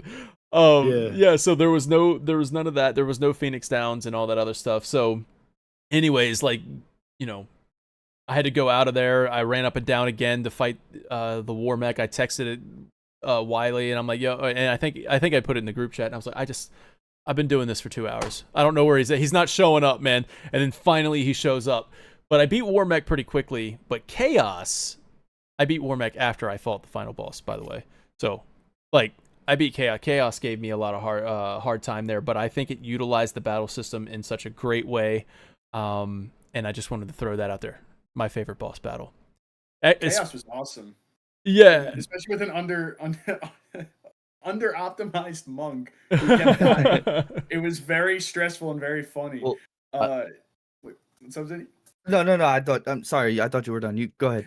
No, I was gonna say, like, for me with that fight, it was mostly just relying on my red and white mage to just play support, letting my warrior just tank most of the hits, because anytime the monk went up to bat, in my mind I'm like, if you die again, you have this disdain for the monk. No, like, it's so funny because monk hatred. Usually I love the monk archetype. It's so funny, and now I realize I would love it if I understood it in this game better. Yeah. But that's sort of my goal with all of these playthroughs. For example, I knew about War Mech because you sent that to the group chat, Dan. But that's true. Also did give that a shot. I gave it about 3 minutes and I said, I ain't doing all that. And then I left. So I ain't doing all that. I left. But yeah, so it's cool, like, going through this series. Just keep in mind, I will probably be doing these as blind as possible. Good, yeah, that's might awesome. Be a good deal of side things that I might miss for this discussion, but I'd be super eager to hear after these discussions, because I know this game doesn't really have much in the ways of additional content. And I think that's what's cool about that too, is I don't know if we'll necessarily, I'll probably end it with that today, but like your closing thoughts or whatever. But when we do the milestone podcast after Final Fantasy 3 and we actually give context to our rankings and stuff, it is going to be cool to see where you as the first time playing this in 2025 of like, is it something that you would recommend for people to play in 2025? Like, is getting that fresh perspective is really cool to have on the show. And I wanted to comment on East Blue Drew in chat, because that is actually a really good point. The dungeons, he says, the dungeons were Souls level hard, like they were Souls level hard, Dark Souls hard.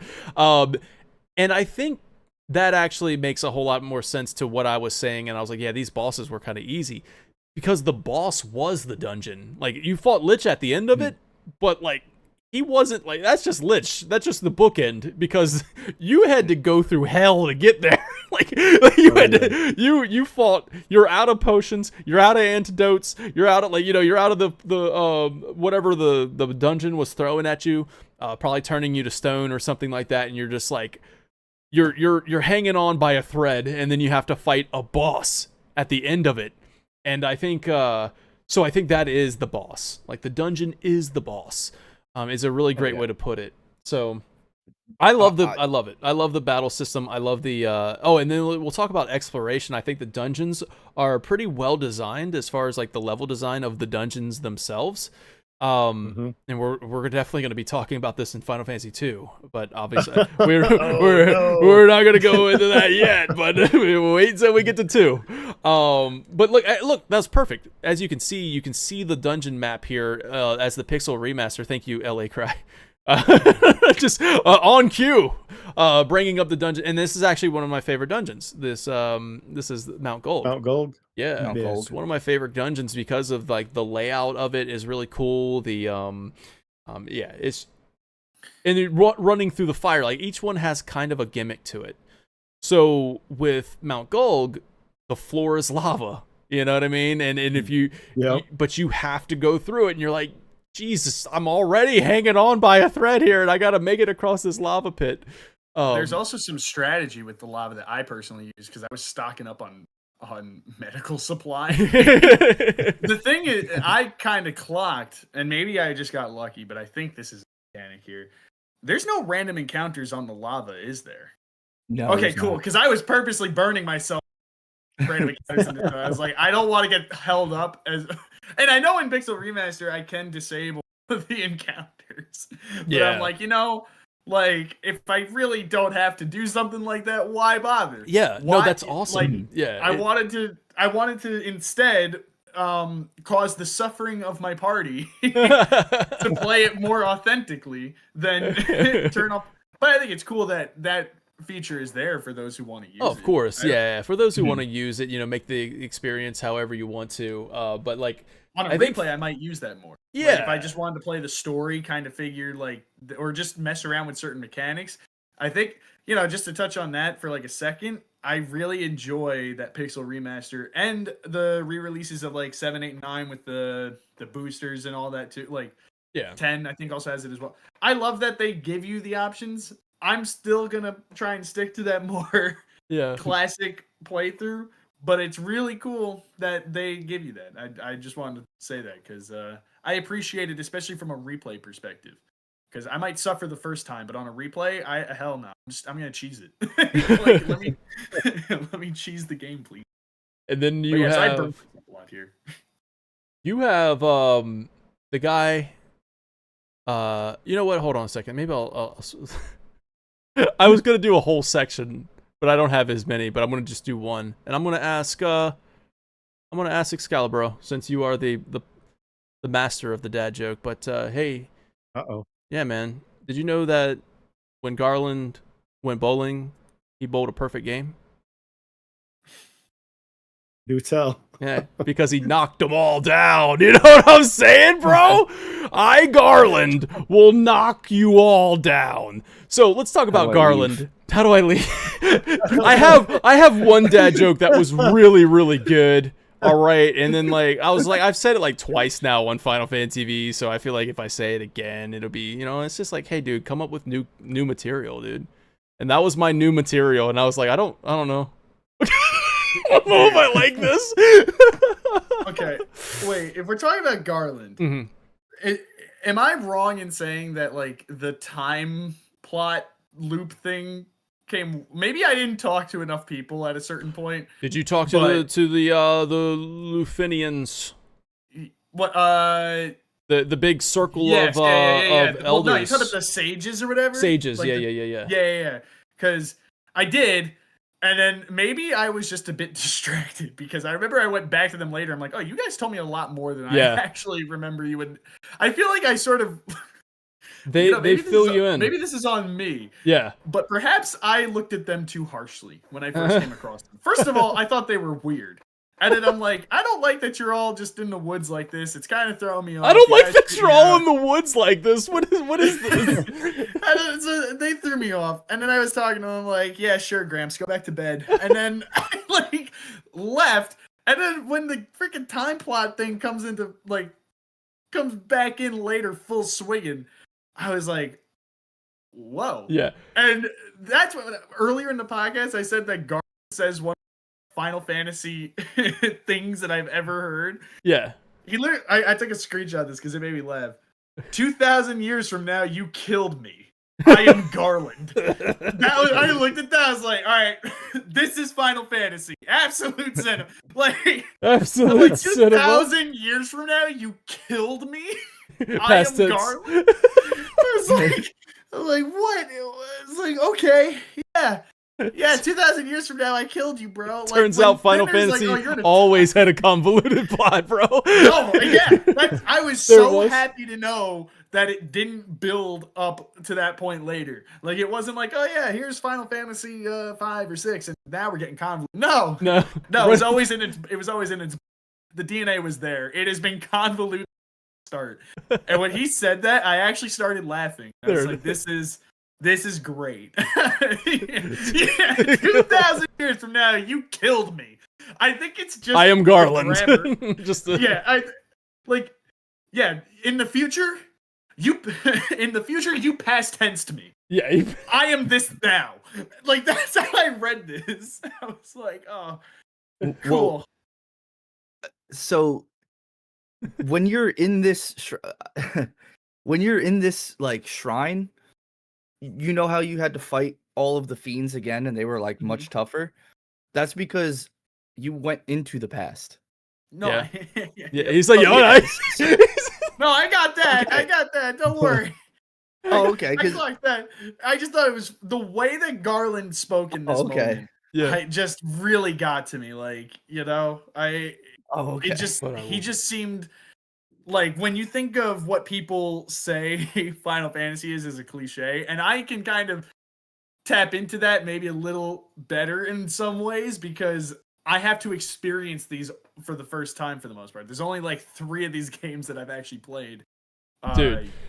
So so we're basically talking about the ending, which is awesome because we are going to be ranking all of the endings. So Excalibur, what are your thoughts on the ending of Final Fantasy 1? All right, so what I really like about it is sort of this meta nature that you get in the final narrative, right? Sort of implying that it's not the characters in the game, but it's actually the player that has gone through this experience, right? And it invites you to do it again. And the whole plot sort of invites you to do it again, right? It's in a time loop. It's going to happen again. If you were to restart the game right after you beat it, there is this sort of continuity to it. So, before the New Game Plus existed, there was this concept in the very first Final Fantasy where it sort of just invites you to try it again with a new party, and I feel like a lot of us have done that. But yeah, I love the meta in it. Yeah, so we talked about the basically the time loop thing, the sending the fiends into the future, send them back, and then like the cycle that I have created. And we're basically saying that hey, Final Fantasy 1 has it was right there all along. Final Fantasy is a very not convoluted, but it's got a lot of layers to it. And yeah, if you do, yeah, you could call it convoluted. That's fair. Call a spade a spade. Call a spade a spade. Yeah, so that's the ending of Final Fantasy 1. It kind of hits you. The Flying Fortress was also, I think we can kind of lump the Flying Fortress in. Can we lump that into the ending? I don't know. It is kind of far out from that's the dungeon, and then you go into the Chaos Temple. It's close enough. Or Chaos Shrine. Because the flying tower was cool, dude. Like you're playing Final Fantasy 1, and it's very grounded. It's very it's grounded in fantasy. You know what I mean? Medieval, yeah, thank you. And then like you're going through these towns, castles, and all that other good stuff, and then eventually you're like, oh hey, go to this, and you're gonna teleport up to a sky continent, and that was crazy. And then everything looks really high tech, everything looks really cool up there, and I was like, I feel like that was a really cool I don't know, it's just a really cool choice. And if I could lump that into the ending, I think that would be good. And especially if you look at the box art for Final Fantasy 1, they are looking up at the sky continent type thing. Like they're looking up at a floating continent. So it's a very big part of the game. You have something to say on that? There is a moment. Yeah, there's a moment in the Sky Fortress that I would totally lump into the ending, and it's when you look through that view portal and you see all the crystals, the energy is converging over the Chaos Shrine, showing you where to go for the end. Because it's kind of like that aha moment where everything has come full circle, right? Mm-hmm. Yes. So I think it's a great moment. You don't get stuff like that on the NES very often. Yeah, No, looking down at the that world was map cool. and seeing that. And Yeah. seeing that it lined up to the Chaos Shrine, I thought that was cool. That being said, right before the Sky Fortress, that was the Mirage Tower was probably the most memorable part of this game for me. Hmm. Which I'm not lumping Mirage Tower to the ending, but getting into it, I completely forgot to get what is it, the bell, the chime or whatever, to get in here. Didn't get that. So when I showed up at the tower, I'm like, why the hell can I not get in? And then I went all over over World A to try and figure out what the hell I was missing. And then I made it, you know, to, what is it, how do you say their name again? The Luna, I don't want to say it wrong. Luna Freya, is that what you're I almost said Luna Freya, yeah. Luna Freya. But no, you go back to them and then get it. But then I enter the tower, dealing with all the random encounters and whatnot. And, you know, the robots are all cool and all. And I make it to the top, and I hit the same exact roadblock that I hit before, where I couldn't interact with the damn teleporter.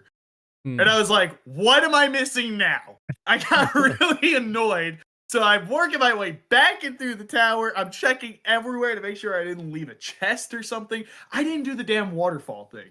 Well, to the roundabout this, but I'm talking, and all I get from one of the robots is, we sent, like, what does he say? He's like, we sent a robot out to go give this to you, but you're here, so basically he told me that they sent a robot out to go out west to go find me. Now, mind you, if I had found him before, that'd have been really cool. And this is what I mean by, I feel like your experience sort of shapes your narrative in a way. Because if you go to him before, like you talk to the people in Onrak, I believe it is Onrak, right? I think so. Mm-hmm. You talk to the people there, and you would find out that you could go to that. They might mention something about like something weird falling from the sky or whatever, and you check there and you would find it. So I am sure that some of you did that on your first playthrough, or I'm sure that, you know, now you just know to do that. Me, no. I did not find that warp cube before going to the tower. So not only did I not have access to find the damn chime to enter, I then made my way all the way to the top of the tower to find out, oh, I'm missing another key item. Talk to this robot. He says, go west, because that's where our robot brother went to go find you. And I'm like, oh, that's great. Thanks, bro. So I was now pissed off that this dumb robot took the damn thing I needed and left with it to go find me. And now I'm traveling west, and I'm searching every goddamn city that I'm coming across, and I still can't find this fucking robot. And I was getting so mad that I couldn't find him. And then eventually, this is funny too, the first guy I went to was the caravan guy, because I thought he looked similar to the robot, but he doesn't. That was just me being an idiot. Eventually I found that robot, and then that to me was like the most rewarding but painful experience, and I loved every second, because it was just so funny how Mirage Tower just really screwed with me at the end of the game. It's like, oh yeah, you got 2 key items, bro. What are you doing? What is this, your first Final Fantasy? What is it? Yeah. Is this your first time? East Blue, I like what East Blue's saying in chat too, where East Blue's like, yo, bring this back in modern Final Fantasy. I don't know like how you feel about it, but for me, I think what Vinny said at the beginning, where it's like it doesn't hold your hand, is like, I actually really, really like that. So playing Final Fantasy 1, and I was like, man, I have no idea where to go. If I make one wrong turn on this continent, I could run into some enemies that are gonna wipe the floor with me. I ended up at the marsh cave before you're supposed to be there. like you're not supposed to go there next, but like I went there right after Bikke, and it was wild. So it's like I had no idea where to be, and I'm like, do I have to level grind? What am I doing? But no, man, it's like, yeah, let us get lost again. Thank you. East Blue, yeah, let us get lost again. And I'm gonna throw it out there one more time, man. Expedition 33 does a fantastic job of this, of not like really holding your hand. Get rid of the mini map. But you know, of course, the Pixel Remaster has the mini map there for you. Is a quality of life thing. And you'll trust me, you'll be happy when you play Final Fantasy 2 and having that mini map. But sure I will be. I'm laughing because if one gave me this much trouble oh, with the blind. Oh, yeah, Choose man! a I different almost want monster, to. bro. I almost want to quote up there somewhere. I don't know where, or in the live stream somewhere. I almost want to quote him, Brother Lee. You know what I mean, Brother Lee. You have no idea. You have no idea. Oh my God! You don't. Yeah. Well, you know, he'll never speak again. But R.I.P. their planetologist, man. Hopefully one day he shows He's on up. Vacation. Hopefully one day he comes yeah. back, man. But that's Final Fantasy 7, so that'll, you know, we'll come back to that later. But no, for real though. And we have to lump this into the ending as well. This is a cool part because the time loop was severed at last, and we finally get this like epilogue, right? We get this, you know, just basically saying like the struggle that occurred, your fight, everything that you did, all these 4 warriors of light did, forgotten. No one will ever remember your name, right? It's dumb, but what you did, the memory of that deed, or the whatever it says in here, what you did will live on forever. You are the warrior of light. You are the light bringers. Cool. And that's the meta I was talking about that I love about the ending right there. You want to talk more on that? It's the player. No. I mean, I said what I needed to. Yeah. We're just getting around to it right now. Yes. So yeah. I don't know if you have anything else. I'm trying to pitch it off to you so I can go bathroom. But like, do you have anything else to say? No, man. I mean, I can give like a quick sort of like overview. Are we kind of what point are we at right now? Yeah. So like all right. So we talked about or... intro. We talked about gameplay mechanics. We talked about the villain. We talked about Garland, and then like how fighting him in the beginning comes back around. You fight him again, and it's a time loop. It's crazy.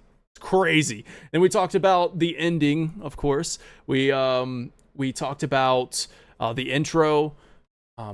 I think that's pretty much everything. We didn't talk about OST. We didn't talk about music, and I think music is super important. You guys want to talk about like your favorite tracks, favorite things like off of that? We'll pitch this one over to Fire Fighter to start, and then give it to Excalibur, and then Dragon King.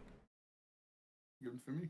Sounds good. Yeah. So as far as like music goes, everybody knows. Like if you've seen me on here before, you know I always go with the battle themes. That's usually like my thing. I love the Final Fantasy battle themes, and in this one in particular, like just like the boss battle music and just how like they kind of signify a boss battle is a little bit different than a normal battle by just giving that little like the normal crash of the screen, but then you just see that like piece of white light just kind of like go across, you know it's going to be a boss battle, and then the boss battle music starts. Just something about, because I just enjoyed the mechanics of the battles in these games. That's what really drew me to them. So having really good music during the battles that kind of gets you like, you know, rocking back and forth as you're like making decisions, and, you know, health's getting low, and just everything just kind of goes really well together in the battles. And I think the battle music just kind of really ties all that together. So for me, I would say like just the battle theme and the boss battle music is my favorite part of the OST for Final Fantasy 1. And I don't know, what about you guys? Did you guys have like a specific like town? Yeah. I mean, not the towns so much. Like, I mean, the towns definitely have like a cozy vibe to them, right? Like you feel safe when you walk into a town and you get that music, and that's what you need in a game like this. Where as soon as you step outside the town, you know you're not safe. No, that's dude. I want to say real quick, there was one town that got me so irrationally angry. What happened? It's just Elfheim. I'm sorry. It's just why'd you name? That's like, dude. When I saw that the elf town was named Elfheim. I'm like, yeah, really. I'm like, so Heim is just like isn't Heim just the German word for? So it's just literally elf home. Yeah. Like I home walked of into Elfheim and I was Elf. expecting it to look cooler, and it was just like I had so much beef with Elfheim. Anytime I had to go back there, I was like, Dude, like naming the place Elfheim is So- the city. Like, so- yeah, bro, I'm from Humanville. Like, what Do you like, do you know the It was Norse so mythology? annoying. Do you know the Norse mythology to that? what with Elfheim? Yeah. Is there an actual Yeah, Norse mythology? well, it's Alfheim or however it was, like with an A. Okay. Alfheimr. That's Okay. my Norse. No, but it's literally Elfland, or it's like land of the elves. Yeah, but see, that sounds cooler. Elfheim is just literally Alfheim is the name of the Norse mythology. Alfheim, like the Alfheim realm. sounds more. I'm sorry. Alf- I had such beef with Alfheim. this one time. I It's didn't just want because to- it's an E and not an A. You were too Yeah, on the nose. exactly, You were too too on on the the nose. nose about this. It's like, I wonder who lives in Elfheim. Turns out it was the dwarves. No. that would have been some crazy That'd have stuff. been awesome. So- What a twist. I also have beef with Elfheim, so I'm with you on that. I have go. beef with Elfheim, but for a different reason. I don't know why you have to have 2 white mage shops and 2 black mage shops Man. separated by a damn river. So I have to just see what this shop has, and then I want Yeah. why just throw it all Just- in the same shop. You know what? Why do you have competition? yo, the other mage opened up a shop across the river, man. Yeah, to offer a better sale. Why, dude? That's why Link died. Link died because he was just so parched from going back and forth Bro from. was worn out. Due to magic inflation, That's why he just he had nothing. He couldn't. He had no money because all this competition, all this competing shop. Dude, actually, that's another reason to hate on this place. Dude, I don't know why Link is snuffed, but that was the most depressing dialogue. Oh, Here lies Link. man, here lies Link, bro. Yeah, Yeah. dude, I was. At least he went back home. To I guess. Elfheim. I hope he's not. from At Elfheim. least he's back in Elfheim, No, stay the hell out of Elfheim. I did not. I had a bad time there because I Oh, walked man. in and I'm like, "Is this really what we're calling the Elf Village? Are you kidding me?" I was like, "Yeah, we're the human party from Humanville, and we're here to see the elves of Elfheim." Like that's what it felt like. I was like so ticked off for some reason. Everything else was great, but I give Elfheim like a star. Yo, shout out to Josh Z for the super chat, the toss and gill. I really appreciate you, Josh. Thank you so much for that. Saying Nintendo Power had a contest taking a photo of a war mech and a random winner name would be programmed into a future Nintendo game. Did that? I gotta find out if that ever happened. Like, what was the name got programmed? I think in? I've actually heard about this. That's cool. Thanks for that. wait. Thanks for that Wiley, information. what was your song? Yeah. He's like, yo, yeah. it's before that Elfheim tangent went off, almost as bad as the Man, boiler rant, man. Almost. I gotta get one Chaos rant in. track, It's bro. freaking The final battle. Oh, yes. Yes. Just dope. I mean, Dude. when it hits, you are locked in. You know you're in trouble. I'm trying to, like, let's see if maybe I can play it through here. You guys probably won't be able to hear it.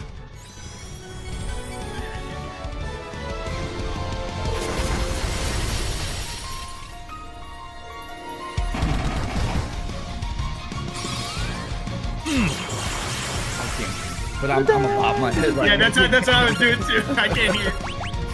Can't hear a damn thing. There you go. So I want to play a little bit of that clip there. That's Chaos, the final boss fight music there. That was guys. It's whenever you give me like some heavy metal with chorus and like orchestration or whatever, I'm in, dude. I'm all in. I'm like, this is the best. But I think that was my number one for a bit, and then I'm like, well, here's the thing. Whenever it's like, if there was an award for best music, if we were doing an award for best music, right?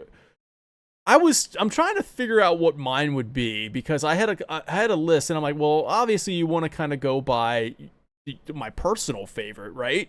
Like I gotta use my personal favorite, but if you're talking about what's the best music in the game, well, it's probably the main theme, like Yeah. because That's even not my favorite, but I even know. Nobuo Uematsu said in an interview, he said the main theme is probably the most important piece of music I've ever created in my career. And I'm like, well, how do you argue against that? Like, it's gotta be, I feel like that's the number one then. But It's iconic. It's iconic. You know, how do you get away from that? Yeah. It's just part of its DNA now. I mean, and that's not even to mention the prelude, the opening theme Yeah, I that like comes the across. prelude Yeah. too. The opening theme, Has that the strong like sense of adventure. yeah. Yeah, so it's like, all right, these very, very important pieces of music. Let me see. I want to make. I said the main theme, right? Like that was the one I said that Umatsu said. I told IGN I think it's the most important song in terms of everything I've ever done. And the song I'd like to be remembered by is what Umatsu said. It's like together in 30 minutes. That's crazy. No. This is the main theme. No, the prelude was the main. Okay. The prelude, and then of course you have my personal favorite might actually. I listened to the soundtrack quite a bit, and I even listened to the NES soundtrack. so I was on the way to work with the windows down because it was really nice outside. I had like people at red lights. And you just... Bro's bumping FF1. Yeah, I had the FF1 on NES, like boop boop, like just like beeps and boops going. And this junk is loud, dude. And I'm at the stoplight, still got my like one hand on the steering wheel, like I'm cruising, dude. And like I got the NES beeps and bloops going on. and windows down. I look over, and then there's somebody just staring at me. And I'm like, dude, it was great. It was great. There was only one. I'm not gonna say only one because there's a lot of great songs in this game, but there's one song above all that kept my sanity in this playthrough weirdly, and it was the airship song. Oh, it was so for me, it was so funny because especially since I told you guys when I went through my complete playthrough, I was streaming this for my friends. Yeah. And it would just be so funny when I would stream and like I would be like ranting about something that was pissing me. It's like I can't find this damn key item and I gotta do it. Comment, almost you're on it. Yeah. Uplifting. Like it was so fun because how can you be mad? My biggest takeaway was what the journey I imposed on the game and how it met me in return. Yeah. So for me, I'm imagining myself as the warrior, extremely pissed off, and almost in a montage fashion, us going all over the world to this super bubbly, uplifting track. Yeah. Meanwhile, I'm seething because some dumbass robot took the damn thing I needed and went west with it, and nobody knew where, so I got to stop at this town. Oh, it's not here. It's just like it felt like a goofy road trip, but in a very adventurous. This might be loud at fun... first. Hold on. Let's make sure it's not too loud. Yeah, that's okay. There we go. I'm turning down. There we go. I'm playing the airship music for everybody. I don't know how to get that for you guys, but they're trying to put that in there. Yeah, you can't be mad when that's playing. No. There you go. I mean, I was. I can't. Now I can. Oh, yeah, I can hear it now. So imagine me, angry, flying all over the world, angry looking flying. for... Yeah, like just me at the freaking wheel, like, oh, where the frick is this? Where's this warp cube? Where's this stupid robot? Now we know why every single Sid in every game is angry. Yeah, every Sid is angry. I gotta go all the way. They're not listening to Airship from Final Fantasy 1. Yeah. Well, then, I think if I had to say, like, my favorite is the battle theme. I think it's it's just like.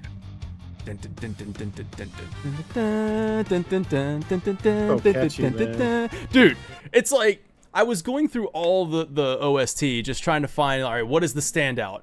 And I will say it was, obviously like the iconic tracks I mentioned, and then you have the battle theme. It's like that classic or iconic. And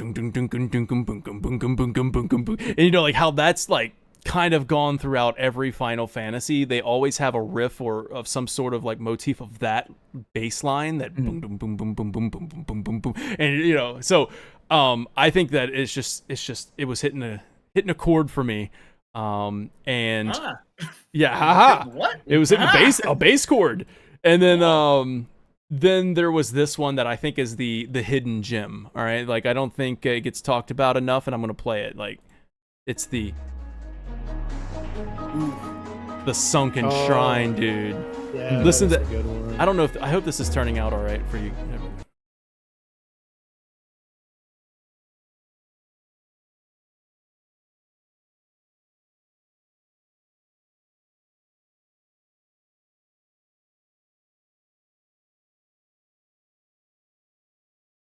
Oh man, and so yeah, I had to play that because it's just so good, dude. So the Sunken Shrine was a standout hit for me, but the battle system or the battle theme is probably where I'm at with that. What was your one thing? Oh, go ahead. I wanted to comment on with the music that not that there was anything wrong with the music, but one thing that I have a gripe about is because of how often there's random encounters and how low your spell usage is. I was constantly using potions or antidotes to heal my team, which means usually after every single battle, I was opening the menu to, use potions and stuff. Oh, And I just Going thought with that this. there did not need to be a need to have menu music in a dungeon because I was just constantly opening up my menu, using potions, just hearing that like The you're in like a menu. dungeon where it's just like dun dun dun. Oh dun, man, and the then you open it, it's dungeon like, music, yeah. doo-doo-doo-doo-doo-doo, and it's like Just you kills the just all- vibe, man. Yeah, it just There takes did me out not and need I'm- to be a theme for the menu. No, I agree. Yeah. Oh But man. it's a good theme, but it's so starkly different from your like you're in Sunken Shrine and you're listening to that, and then you open up your menu and it's just all happy and your characters are all like, woohoo! Dude, just the dungeon theme itself, like the.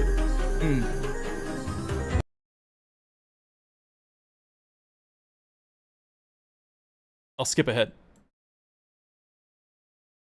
And then hold on. Here comes the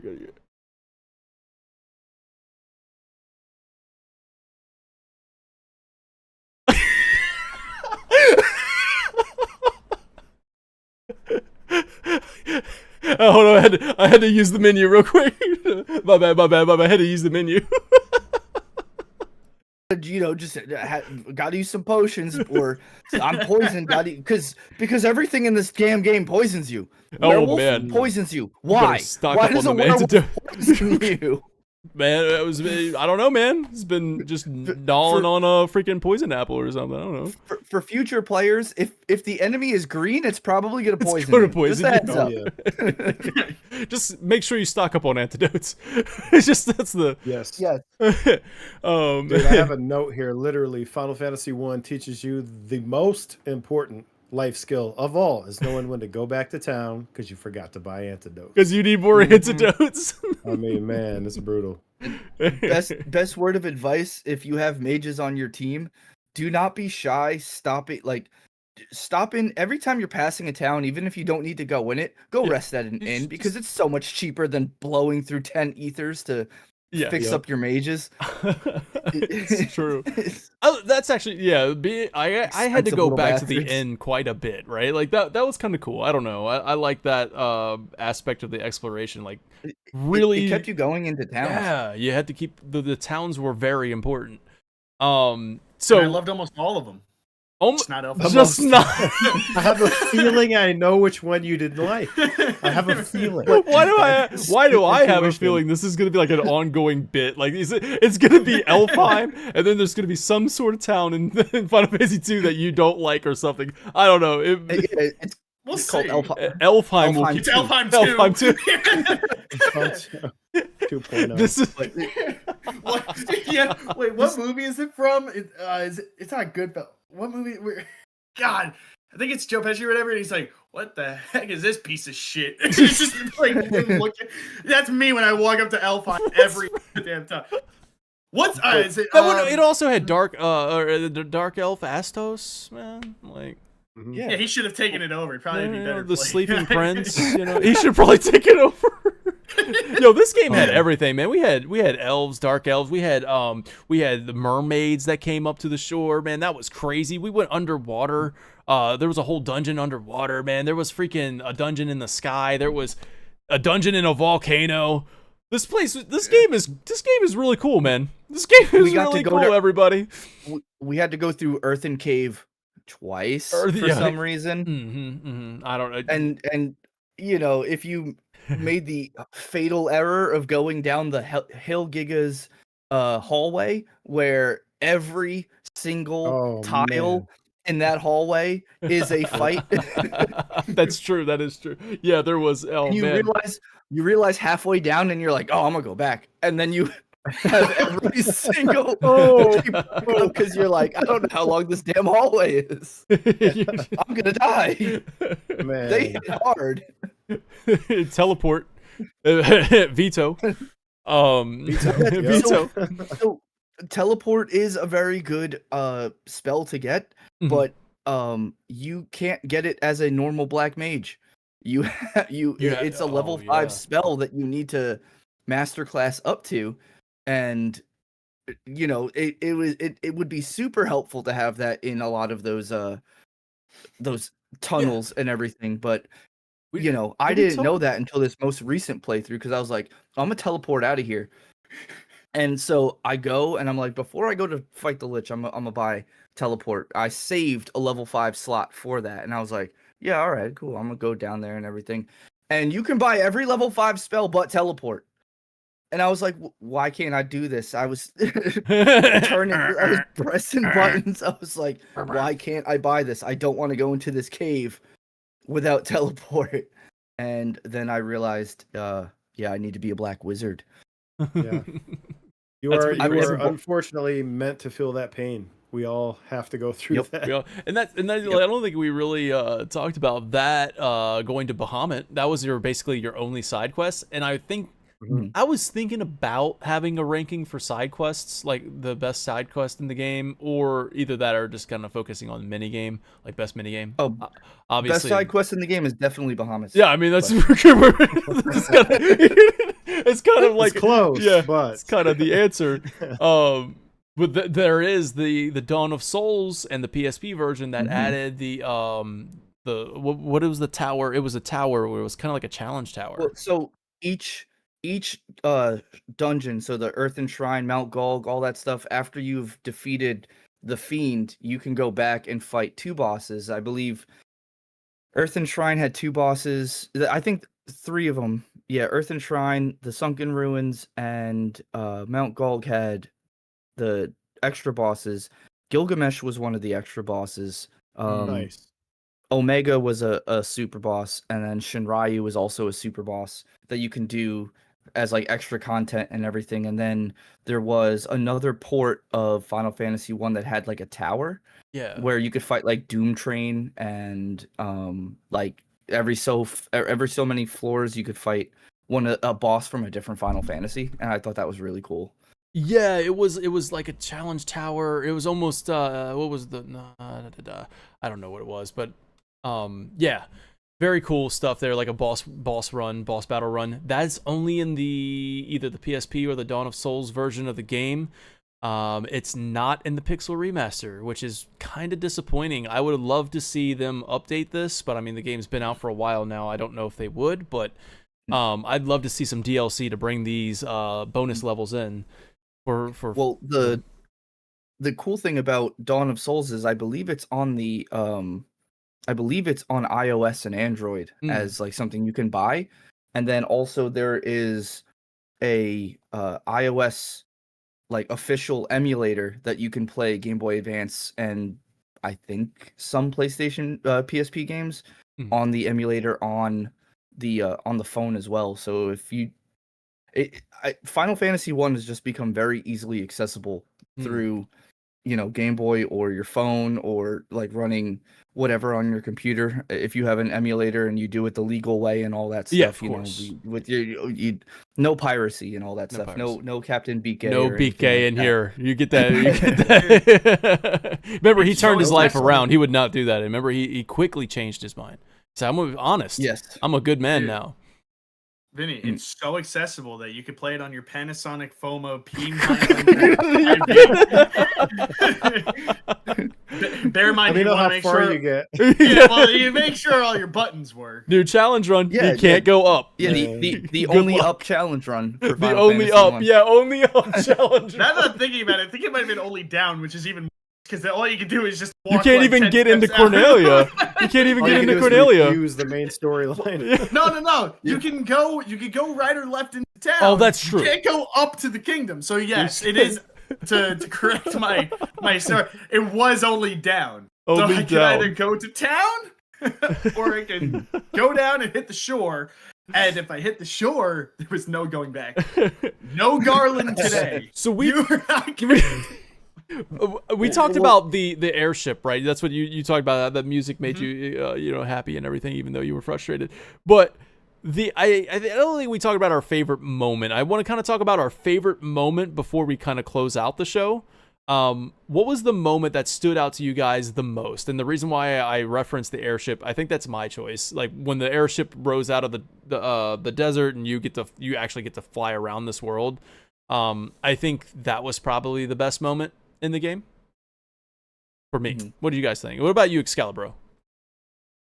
Man, this is tough, bro, because like the whole game is kind of like a museum piece that you can play, right? It's like you get to touch the art, except the art punches you in the face. But so like every And poisons every you. mechanic, yeah, poisons exactly.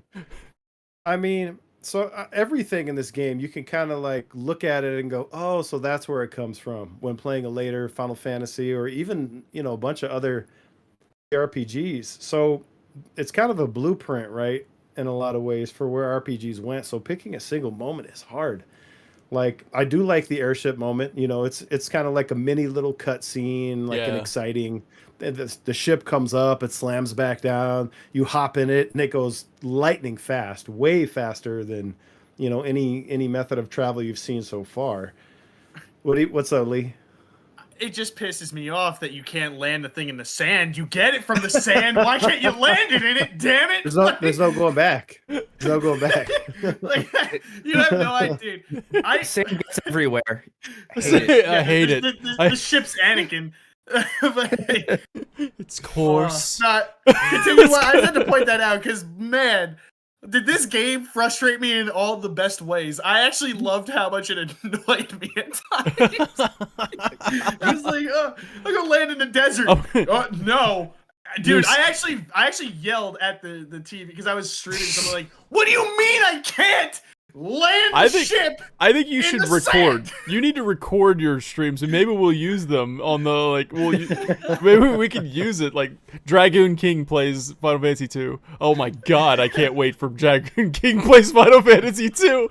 It's different. Yeah, it's There's a lot of different. stuff to love about it, but there's There's a lot whole of lot stuff to love about it, and you guys are gonna be pleasantly Dragoon King surprised plays- with what I think. Dragoon King plays Final Fantasy 3 in German. It's just German. Nine! Dragoon King. It's gonna be a whole new segment. Dragoon King is pissed off. it's gonna have some like metal music come on, like Dragoon King is pissed off, and then like Elfheim. All right, y'all. So favorite moments. Excalibur. I don't know if you narrowed it down to one favorite moment. Did you do that, or it's hard to do? I guess I'll say the moment when you cross the bridge and you Yeah. get that epic shot where they're looking back over the water and you get the full intro. It really just sort of evokes that spirit of adventure, right? And Final Fantasy 1 is kind of speed running the hero's journey, so it really feels like you're kicking it off in that moment, right? You did your first dungeon, but the journey is about to start in earnest. So I think that moment's probably my favorite this playthrough. I like that. How about you, Fire Fighter? What was your favorite moment in this game? As many times as you played this game, which is your favorite? So my favorite moment, I think, was when, like, on my own, like when you fight Chaos, the whole Chaos fight, honestly, Yeah. like the atmosphere of it. I mean, you have it up right now. The battle area just looks very, the game starts off like very medieval, and in true Final Fantasy fashion, it turns into this like this celestial earth-ending space demon is now here to ruin everything, and you're fighting in this cosmic plane, and everything just looks so cool, the music and everything. And then for me, after my first time playing through and beating Chaos, for me was figuring out, like, everything leading up to Chaos 2, it was basically boss rush mode, right? Like you're fighting Yep. things that you fought before, but now they're just harder. And you get to Chaos and he's doing his stuff, and then realizing that, I'm sure people have probably realized this much sooner than I did, but for me it was like a nice moment, like when I was struggling with him for my first time, and then realizing, like, oh, he has an attack order. Like everything he does is scripted to be like, I'm gonna cast, he's gonna cast fire, then he's gonna cast blizzard, then he's gonna cast thunder, then he's gonna cast the tornado thing or whatever, and then he's gonna heal himself. So like, all right, I need to use null blaze or null fire here, null shock here, null, like, and I was like, oh, that makes things so much easier for me. And then just like figuring that out on my own, I was like, oh, this is cool, like this. And then that's how Chaos is. And then you see in later Final Fantasies that they kind of do the same thing, where it doesn't tell you, but you kind of have to, there's certain bosses in later Final Fantasies where they also follow a similar script, and they're very hard, but once you understand that script, you're like, oh, okay, that's I was meant to pick up on this, that he always does this order, and I can kind of plan ahead and mitigate how difficult he is by knowing the specific order, and it's not RNG. Yes, and Josh Hebert, thank you so much, because you guys are the best. Yeah, thank you for that. Thank you. And East Blue Drew, I love seeing you just going off in chat, man. I'm glad that we've inspired you to start up Final Fantasy 1 again. And what's cool about that, East Blue, is you start up Final Fantasy 1, play it, beat it, but then make sure you start Final Fantasy 2, because we're doing that next month, and you can kind of follow along with us on this journey. That'd be kind of cool. Mm-hmm. Like you're following along with us month by month, game by game. So what I want to East Blue picked up what I was putting down. That's the boss fight I was talking about. Okay. Seymour. Oh yeah. Seymour. Mm-hmm. Yes. Yeah. That's the boss fight I was talking about. Okay, when we get to the battle mechanics in that game, baby. Woo! So I want to shut up. I have to do a separate podcast just for the battle just for that. Yeah. So I want to show you guys something, that the reason why I love the PSP version so much with the graphics. Like, look at this, y'all. This is Nate Clean. River, but like, good. Look at this, how beautiful this game looks on that. I think the PSP has the better visuals. Look at the atmosphere. It's got like the fog moving, and then in certain towns you can actually see shadows from the clouds passing over the town. It feels alive on the PSP.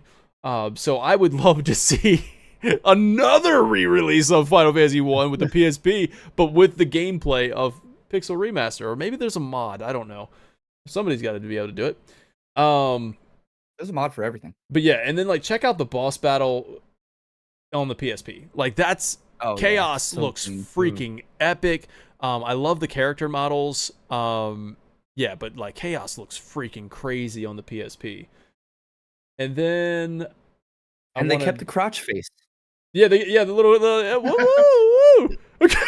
Whoa, watch out now. It's really it's coming out of his belly button. Yeah. I'm a little disappointed. I'm watching the character animations right now, and they did not keep the one thing I wanted them to keep. Yeah. Did you send it to me? You sent it to me, right? I did. Where was it? In the Discord? I sent it to you directly on the Discord. Yeah. Okay, I'm gonna bring that up. I'm gonna just download that real quick. Okay, yeah, this is another one of them. But anyways, there it is. I want that. I'm unsure if the PSP version kept it or had it, but the Pixel Remaster okay, here we go. Here we go. Yeah! Oh, dude, this made me so happy. And the white mage, the most toxic. And then, oh my god, yeah. And then if you, and then look, we won the battle. Just go- oh wait, that's love probably. that. What is yeah, it? that What is was- it? What is it supposed to be? Is it supposed to be this? Like I couldn't tell. I think For it's supposed to this. be this, but I really, Yeah. really like. I really like to imagine that it's It's just flipping you It's- off. Yeah. exactly what it looks like. Yeah, you don't have to imagine very hard. Dude, I'm so glad that we're talking about it, because it was so, like, I see it you was noticed it. actually one of the first things that caught my eye in the game was the white mage just flipping everyone off. And it was funny because in playthrough 1, that was Jackie. So I was cracking up because I'm just like, I was like, damn, dude, why you gotta flip everybody off? Like you hardly did. Like, Take your that. attacks suck. Like, why are you so toxic? Like, Take you're that. hardly doing any damage. But then, yeah, that run of characters died. So then it was Nick, and it was really funny too when he just kept flipping everybody off. I'm glad we talked about that. I'm glad we talked about that. And then Me when I go to Elfheim. so this is what it actually looked like on the NES. I kind of wanted to like on the NES. That's what Chaos looked like. And what was so intimidating about that on the NES is like it taking up the entirety of the left side enemy box. So that's how they made it look so imposing, like an imposing threat there on the NES to like basically take up this entire block. Of course, you know, with it being the re-releases and stuff, now we can have it being in this interdimensional like rift. So yeah, that's I think that's probably everything we wanted to talk about. I feel like there's so much. We I got. will bring up one more thing because I know you and I were talking about it, and I was incorrect. I don't know if every single iteration of Final Fantasy 1 has this, but there is a mini game Yes. in Final Fantasy 1 only, Yep. and it's so hidden, and it's so random how to even open it up. But when you get on the boat, you can only play the mini game on the boat, and when you're on the boat, you press a certain combination of buttons. Like you press one button, hold it down, and then you press another button a couple of times, and it'll open up a mini game on the boat where it's like it's like this this weird number game, and you get no real benefit from it aside from like winning some gil. I think it's not the easiest thing to do either. It's not the easiest mini game, but you do get gil from it. And also, if you're playing the Pixel Remaster on Steam, you get an achievement called Treasure Hunter. So this is in Final Fantasy 1, and it's the only minigame in Final Fantasy 1, but Final Fantasy is super big on its minigames, and I figured we should probably mention mention that this actually does exist in Final Fantasy 1. There is a minigame. It's probably just as good as Triple Triad, honestly. I mean, come on. All right, better than Tetra. No, All right, cut him off. Cut him off. That's enough. Kick him out. So, like Scalibro, there is a way to like. It's not just like a hidden thing where you have to look it up, right? Like I think you mentioned it where you can find this information. Yeah. So what's the witch who's looking for the eye? What is Matoya, her name? right? Matoya. Yeah. So her brooms talk backwards, and one of them tells you how to do this. Right. It tells you literally like what button to hold and what to push. And My ass did dude, not figure that out. figuring this out as a kid was wild. I was like, "What is this?" That's cool. Did you look that I mean, up? this- Like as a kid? Obviously, there's nowhere Bro, you can look. You can't look that There up. was no There's internet. no internet. Like, Is yeah. it Nintendo I Power played- that shit? What did you do? no, bro. himself. Listen, playing Final Fantasy 1 back in the 90s was like climbing Mount Everest with like no oxygen or shoes, right? Like, I mean, bro. No oxygen or shoes. Yeah, it was akin to riding your skateboard to work with 3 wheels on the highway. 3 wheels. Like- Right. Go. Exactly. You're Go. the Crystal Bears. Go. Go. Man. So I that see have fun. Josh Lee in the chat says haste is best in classic FF. So what's interesting about haste is it doesn't change the turn order, doesn't speed any of your actions up, but what it does is increases the number of hits that you get Yeah. when you attack. And so like you throw that on your monk, holy cow. You can stack up some really break a monk. crazy hits. Yeah. And You sure can. Yeah, you can. Sorry, what's that, King? Yeah. Colin, tell your friend Colin, you made a grave mistake. Call him and tell him. throw haste and temper on the monk, and he'll just go off. Forget about it. Forget about it. Forget about it. So, all right. As we close out this episode, this is Final Fantasy 1. What's up? I didn't say my favorite moment. Oh, sorry. What was your favorite Dragoon moment, King? Lee? What was your favorite moment, Lee? Elfheim. Duh. Elfheim, bro. You learned to love it after you found out. In my heart of hearts, I want to say it was the search for the robot, just because that's so funny to me. But I actually genuinely think that search for the robot. And Wiley, you touched on this earlier. The moment when you're in the sky and you're watching all the crystals to the Chaos Shrine. Yeah. That moment was one of the biggest like spectacle moments, and it kind of caught me off guard.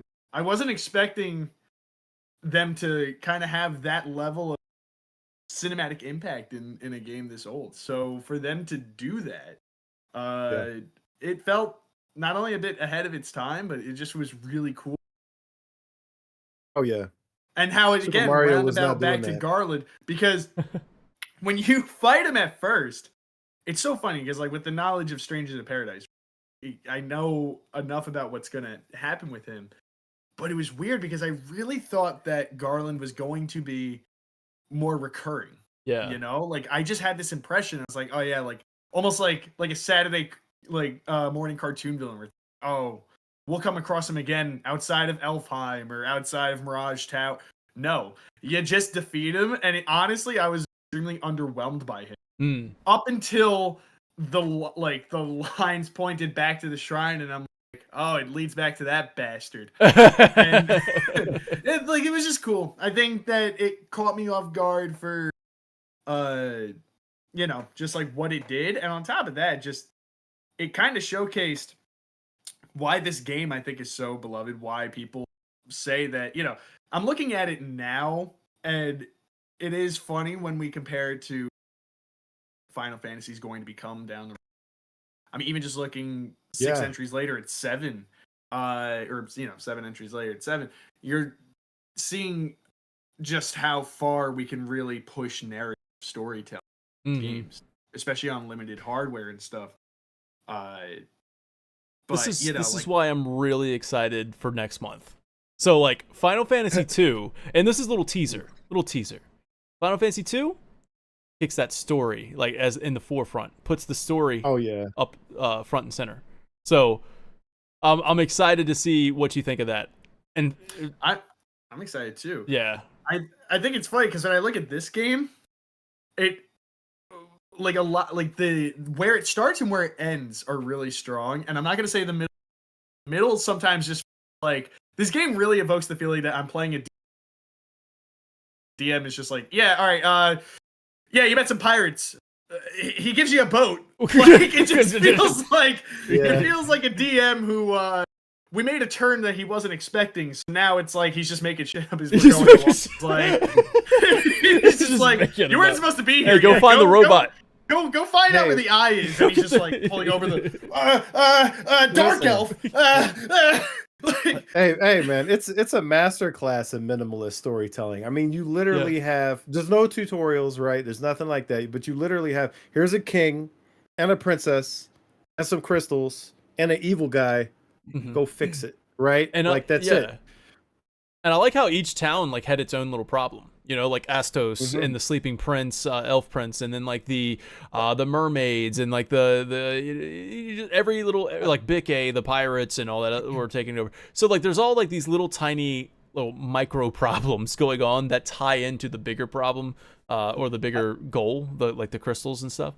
I wanted to mention something about that with the story on how like there were a lot of things that felt very fantastical and Final Fantasy, and then there were some things that almost made me think of like MMORPG fetch quests where it was like going through Earthen Shrine twice because Oh yeah. you had to kill a vampire.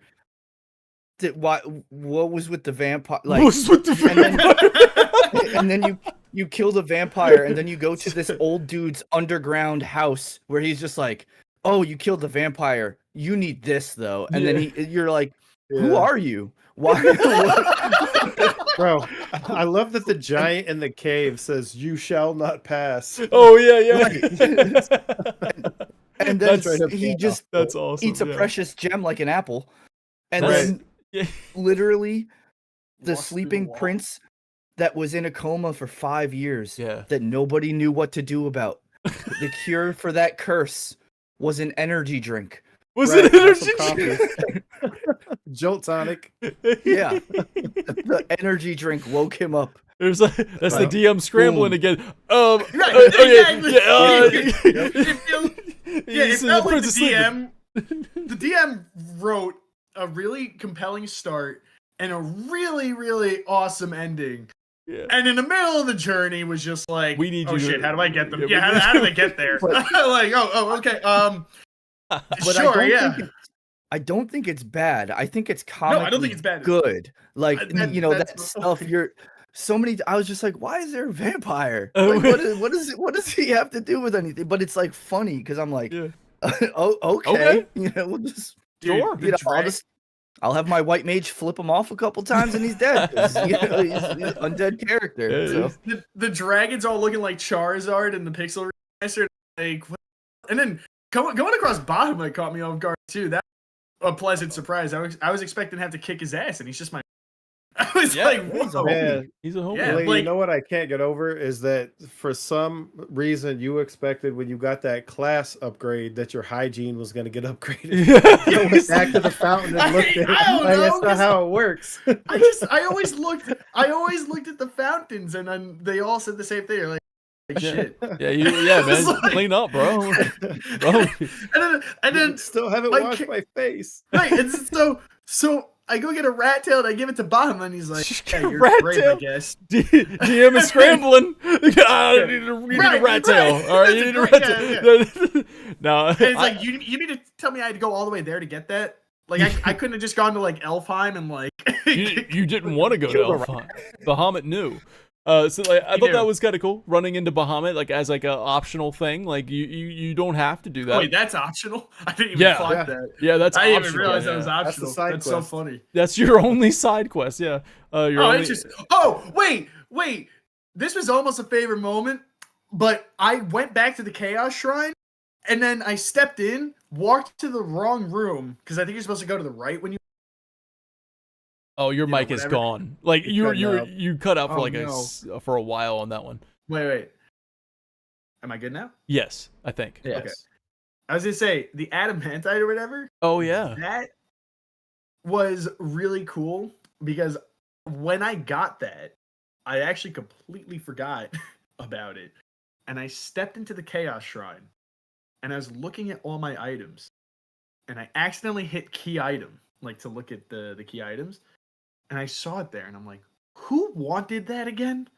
And I just flew around Oh and eventually I no. figured it out. No, I couldn't remember, but it was kind of cool. I'm like, somebody wanted Yeah. it. Yeah. Who wants But I this? couldn't remember where, and it didn't take me long to figure out it was probably the dwarf. 'Cause Yeah. it's a gem, so I was Yeah. like, okay, yeah, they probably did that. And so, like 2 or 3 town visits later, yeah, I got rewarded with Excalibur. Yeah. Actually showed up into my game himself. Scalabro. Hey, as hold my on. fifth So party member. that's a side quest too, technically. So Yeah. technically, you and I are the 2 side quests, Lee.